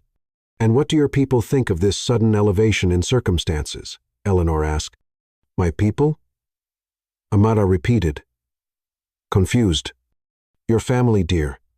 They must be over the moon that their daughter managed Towel. Let's just say they must be very proud. The implication was clear and cruel and designed to humiliate. Eleanor watched with satisfaction as Amara's composure began to crack, her face flushing with embarrassment and rising anger. My mother is proud that I'm happy, Amara said quietly. That's all that matters to her. How beautifully naive, Eleanor laughed, the sound like breaking crystal. I suppose when you come from nothing, any advancement seems like a fairy tale. But surely you realize this can't last. I'm sorry, darling. Look around you. Eleanor gestured to the opulent ballroom with its crystal chandeliers and marble columns. This is James's world. These are his people, his obligations, his destiny. Do you really think a sweet little nobody from nowhere can fit into all this permanently? Penelope leaned closer, her voice dropping to a conspiratorial whisper that somehow carried to everyone within hearing distance. My dear, we've all heard the rumors about your mother's medical bills. $200,000, wasn't it? Such a coincidence that James came into your life right when you needed that kind of money. The words hit Amara like physical blows, each one carefully chosen to inflict maximum damage. Around them, the circle of listeners had grown larger, society vultures drawn to the scent of scandal and social bloodshed. It wasn't like that, Amara said, her voice barely audible. Of course not, Eleanor agreed with false sympathy. I'm sure you genuinely believe you love him. But be honest with yourself, sweetheart. If James Caldwell were Jamie Nobody, working at that little cafe alongside you, would you have fallen so hard, so fast? The question was devastating because it forced Amara to examine the timing of their relationship. The way his intervention had saved her mother's life, the way she'd let herself be rescued when she'd always prided herself on independence. That's enough. James's voice cut through the crowd like a blade, and Amara looked up to see him striding toward them with fury blazing in his eyes. Eleanor, I told you to stay away from my wife. James, darling, we were just getting acquainted, Eleanor replied innocently. Girl talk, you understand? Sharing stories about how you two met, discussing the timeline of your relationship. The timeline. James repeated dangerously. Well, yes, it is interesting how quickly things progressed once Amara's mother became ill. Some might say the timing was rather convenient. Amara watched her husband's face transform into something she'd never seen before. Cold, calculating. Every inch the ruthless businessman his father wanted him to be. When he spoke, his voice carried generations of inherited authority. Eleanor, you have exactly 10 seconds to walk away from my wife before I destroy your family's media empire so completely that your father will be asking me for a job by Christmas. The threat hung in the air like a sword. And for the first time since Amara had known her, Eleanor Whitestone looked genuinely frightened. The society women around them had gone silent, recognizing the kind of power that could reshape their entire world with a phone call. James, surely you don't mean Eleanor began. 5 seconds, he said quietly. Eleanor left, her friends trailing behind her like the remnants of a defeated army. The crowd began to disperse, conversations resuming with the careful casualness of people pretending they hadn't just witnessed a declaration of war. Are you all right? James asked, his hand finding Amara's arm, his expression softening back into the gentle concern she knew and loved. I'm fine. She lied, though they both knew it wasn't true. Amara, I need some air, she said quickly, pulling away from his touch before she could break down completely in front of 500 strangers. Just give me a minute. She escaped to the hotel's garden terrace, where the night air was cool against her flushed skin and the sounds of the gala were muffled by glass doors and distance.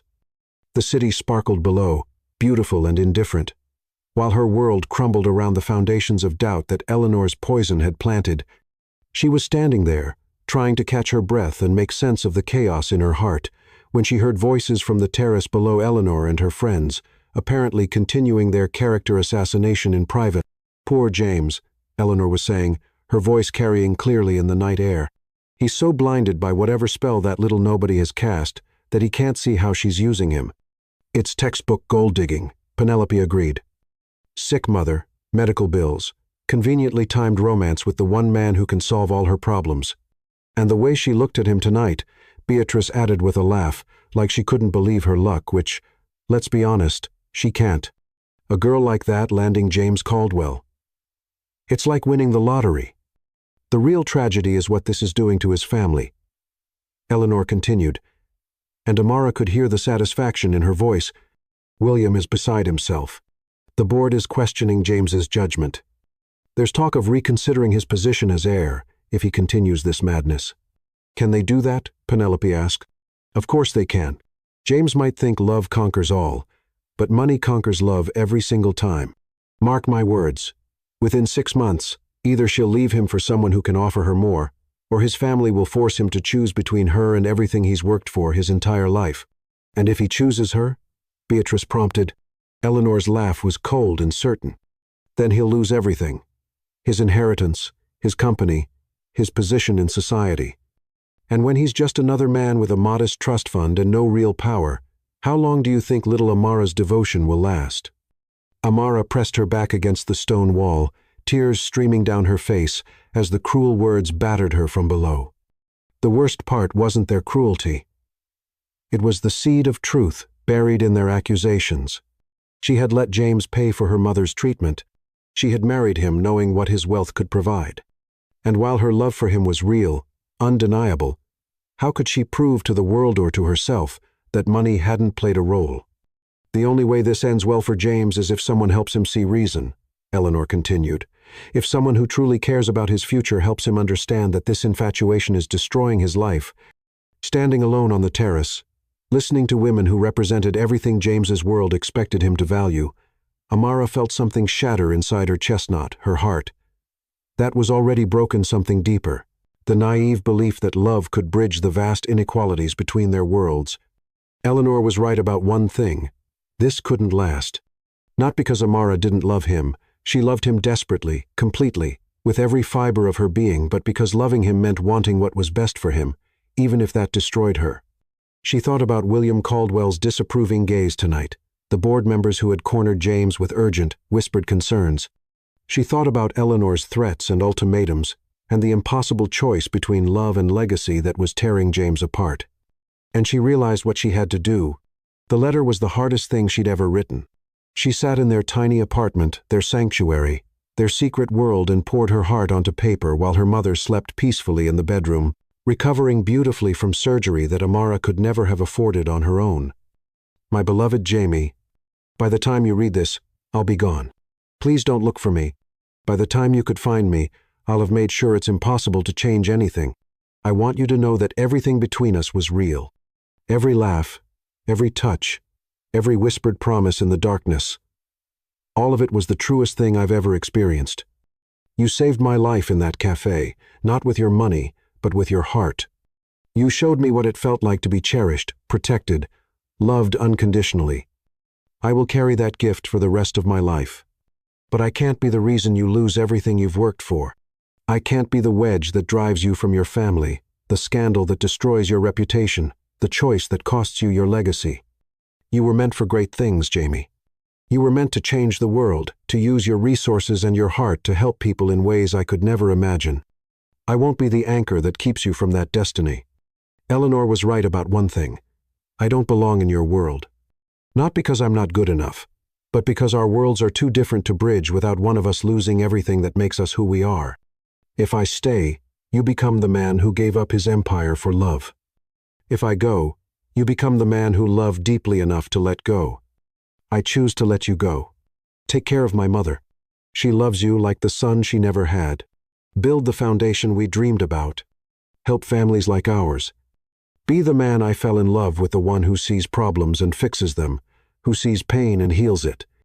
And maybe someday, when you're changing the world and saving lives and being everything you were meant to be, think of me and know that letting you go was the greatest act of love I could give you. Love always and forever. Amara. P.S.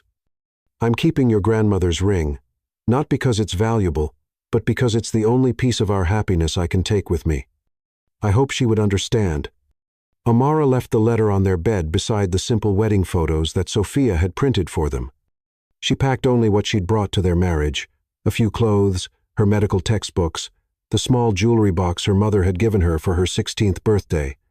She looked around the tiny apartment that had become their world, memorizing every detail. The kitchen where they'd learned to cook together, the couch where they'd spent hours talking about their dreams, the bed where they'd discovered that physical love could be so deep, transformative, sacred. At the door, she turned back one last time, her heart breaking with the finality of goodbye. Somewhere across the city, James was probably just leaving the gala, maybe wondering why she hadn't answered his texts, looking forward to coming home to her arms and her laughter and the peace they'd built together.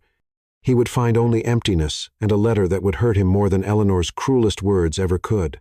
But sometimes, Amara thought, as she closed the door on the only happiness she'd ever known, love meant breaking your own heart to save someone else's future.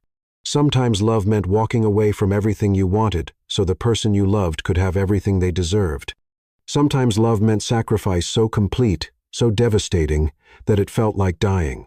But she would rather die than be the reason James Caldwell became less than he was meant to be.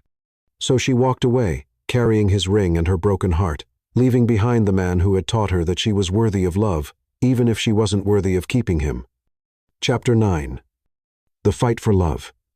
6 weeks after Amara's disappearance, the letter had been sitting on James's desk for over a month, read so many times that the paper was beginning to disintegrate along the fold lines.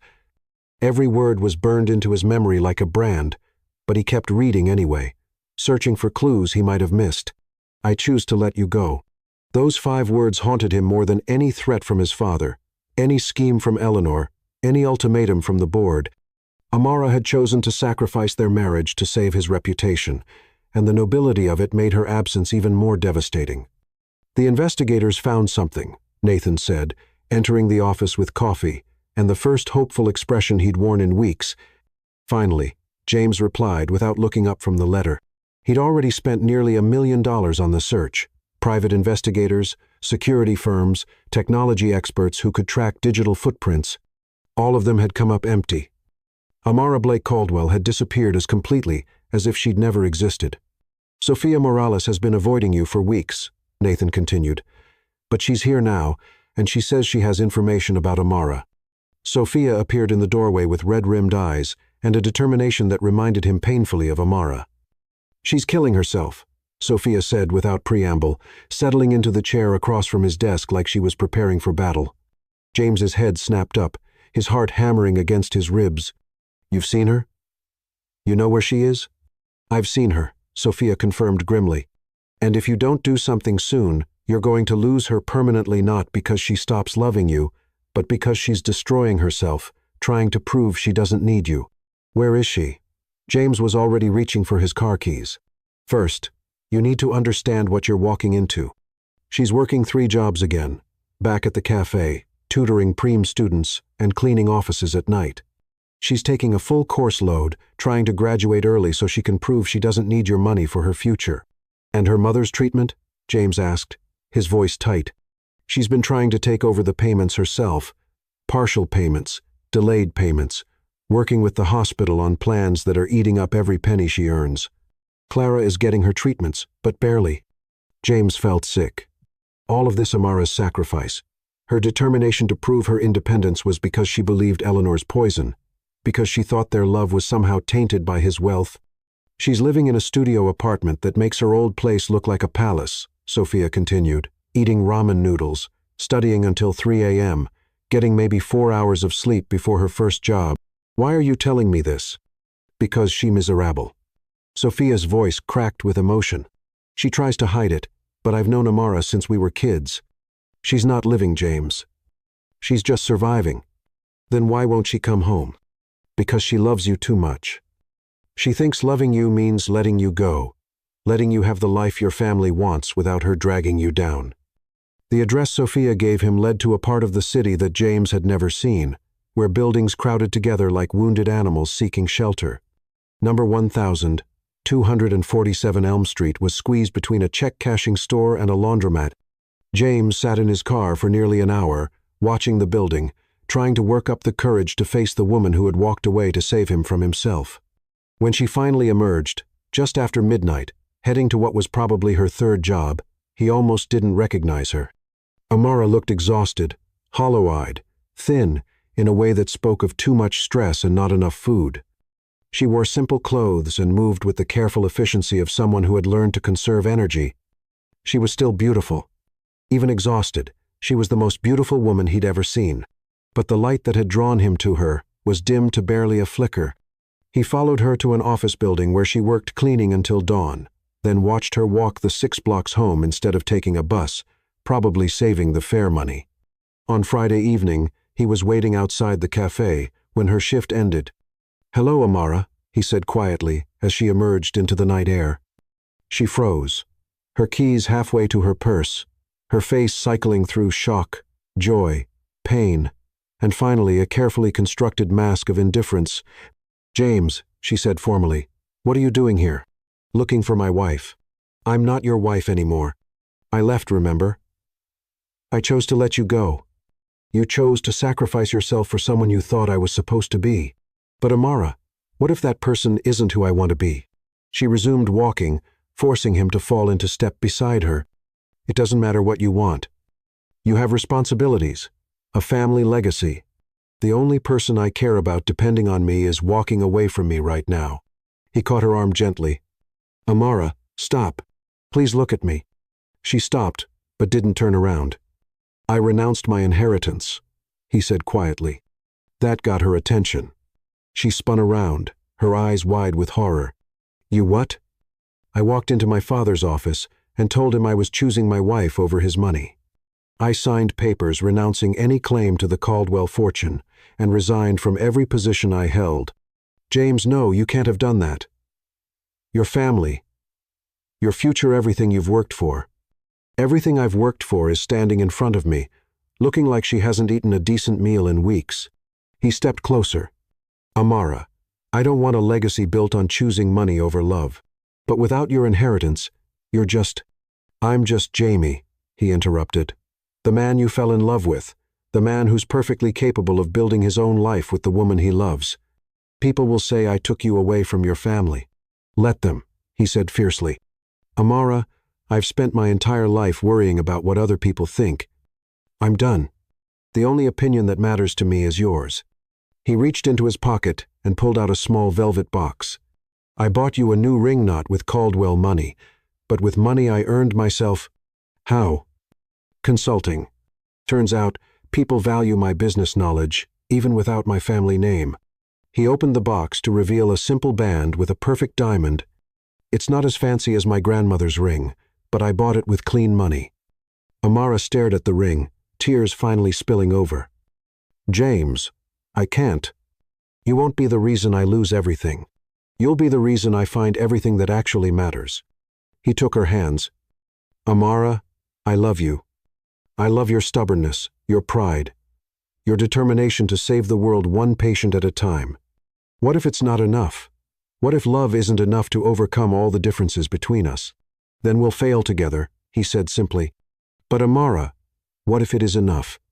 She looked up at him, this man who had given up $1 billion inheritance for the chance to convince her to come home. "I kept your grandmother's ring," she admitted quietly. "I hoped you would. I wear it on a chain around my neck, hidden beneath my clothes where no one can see it." "Can I see it?" With trembling fingers, she pulled the chain from beneath her sweater, revealing the vintage ring. It caught the streetlight and sparkled like a star. "I never stopped being your wife," she whispered. "I just thought I didn't deserve to be. You deserve everything, he said fiercely. You deserve a husband who chooses you every single day over everything else in the world. When she nodded, he kissed her there on the sidewalk, and it tasted like forgiveness and new beginnings, and the kind of love that really could conquer anything. Take me home, Jamie, she whispered against his lips. Which home? Wherever you are, she said simply. That's home. Chapter 10. Love Conquers All. 1 year later, the garden behind St. Mary's Hospital had been transformed into something ethereal. White roses climbed trellises, forming natural archways. Soft lighting twinkled from every surface, and rows of chairs faced a simple altar where two people were about to prove that authentic love could overcome any obstacle. I still can't believe you chose the hospital garden, Sophia said, adjusting Amara's veil-delicate Belgian lace that had belonged to her maternal grandmother. This is where our real story began, Amara replied, smoothing her wedding dress. Where James proved love meant more than pride. Where he proposed. Where I learned that some things are worth fighting for. I think he's not going to change anything, Sophia said, referring to William's absence. He'll come around, Clara replied, referring to her father's absence. A father's love is stronger than pride. A soft knock interrupted them, and an elderly woman stepped into the room with graceful authority. Silver-haired. Elegant, with warm brown eyes that made Amara's breath catch. You must be Amara, the woman said with a transformative smile. I'm Amara Bennett, and I'm delighted to meet my grandson, in-law's wife. But your Amara began? Dead? Very much alive, dear. I've been in Paris, watching my family from a distance. I had to meet the woman who made my grandson choose love over money. The string quartet's music drifted through the garden, signaling the ceremony's beginning. The processional was simple but perfect. Sophia walked down the aisle in pale pink, her eyes bright with joy, followed closely by Nathan escorting Clara. The gathered guest hospital staff, cafe regulars, friends from their charitable work rose as the bride appeared. Amara walked alone, a symbol of her independence, but she felt surrounded by love. Her dress shimmered in the soft light, catching the light like a vision from a dream. At the altar stood James, not the billionaire heir, but Jamie, the man who had given up everything for a chance at love. Dearly beloved, Pastor Thompson began. We are gathered to witness the renewal of vows between James and Amara. Two people who have proven that true love can overcome any obstacle. When it came time for their vows, James surprised everyone by pulling out a worn piece of paper. Amara, he said, his voice carrying clearly. 6 months ago, you left me a letter that broke my heart and changed my life. You wrote that letting me go was the greatest act of love you could give me. But Amara, the greatest act of love wasn't letting go. It was coming back to me. The crowd was silent, hanging on every word as James continued. You chose to return because you believed in us, in the life we could build together. I promise to spend every day proving you made the right choice. I promise to choose you over everything else that doesn't matter every single day. Amara cried openly, not caring about her makeup or the watching crowd, her heart swelling with emotion. I promise to stand beside you, to fight for us, to build a future that honors our love. When it was her turn, Amara spoke from her heart, her voice steady and filled with conviction. James, you saved my life by showing me what it felt like to be truly loved. You taught me I was worthy of being chosen, worthy of being fought for. I promise to love you, to stand beside you as we build something beautiful together, to be your partner in every dream we chase. As they exchanged their ring sheaths, grandmother's vintage band and the simple one he'd bought with his own earned money, a commotion arose at the back of the garden. William Caldwell had arrived, looking uncomfortable but resolute. But it was the sight of Margaret standing beside him that made James gasp audibly. Grandmother, he whispered, his voice thick with emotion. Margaret smiled and raised her hand in a small wave, her eyes sparkling with mischief and love, a silent blessing for the couple. By the power vested in me, Pastor Thompson continued, his voice warm with joy, I now pronounce you husband and wife again. James, you may kiss your bride. The kiss was perfect, tender, passionate, full of promise, and the certainty of a shared future. When they broke apart, the garden erupted in applause, the sound echoing like a celebration of love's triumph. William began walking toward them, and the crowd parted as he approached his estranged son. James, William said. When he reached the altar, his voice softer than anyone had ever heard it. Father, James replied, his arm tightening around Amara, a protective gesture born of love. I came to apologize, William said, his eyes meeting his son's with a rare vulnerability, and to welcome my daughter to our family. I've spent months watching you build something remarkable without my money or connections. You're happier than I've ever seen you. I was wrong about what you needed, he continued, turning to Amara. And what's that? She asked quietly, her voice steady, despite the weight of the moment. A partner who makes you better than you thought you could be, William replied, his words carrying the weight of a father's belated blessing. The family reunion that followed was tearful but perfect, a moment of healing amidst the celebration. The evening continued with dancing, laughter, and the joy that comes from witnessing true love triumph over every obstacle. As James and Amara danced under the twinkling lights, she leaned into him, her heart full. So what happens now? She asked, her voice soft against his ear. Now we build the foundation we dreamed about, James replied, his hands steady on her waist. The Blake Caldwell Foundation, your medical knowledge, my business experience, and all the love we can pour into helping families like yours. Families like ours, Amara corrected, her smile radiant. We're a family now. 6 months later, the Blake Caldwell Foundation opened its first free clinic, a beacon of hope in an underserved community. Clara cut the ribbon with steady hands, cancer-free and radiant, her health a testament to the love that had saved her. My daughter dreamed of being a doctor to help families like ours, she told the crowd, her voice strong and proud. Today, that dream becomes reality. The story of James and Amara Caldwell became a legend, the billionaire who chose love over inheritance, the scholarship student who walked away to save him and returned to build something extraordinary together. Their love was a testament to the power of choice, of sacrifice, of fighting for what truly matters. For James and Amara, dancing in their kitchen while their first child kicked against Amara's growing belly, it was simply truth. Love conquers all, but only when you're brave enough to fight for it. They had won each other, the right to love openly and completely, and the chance to make the world better, one family at a time.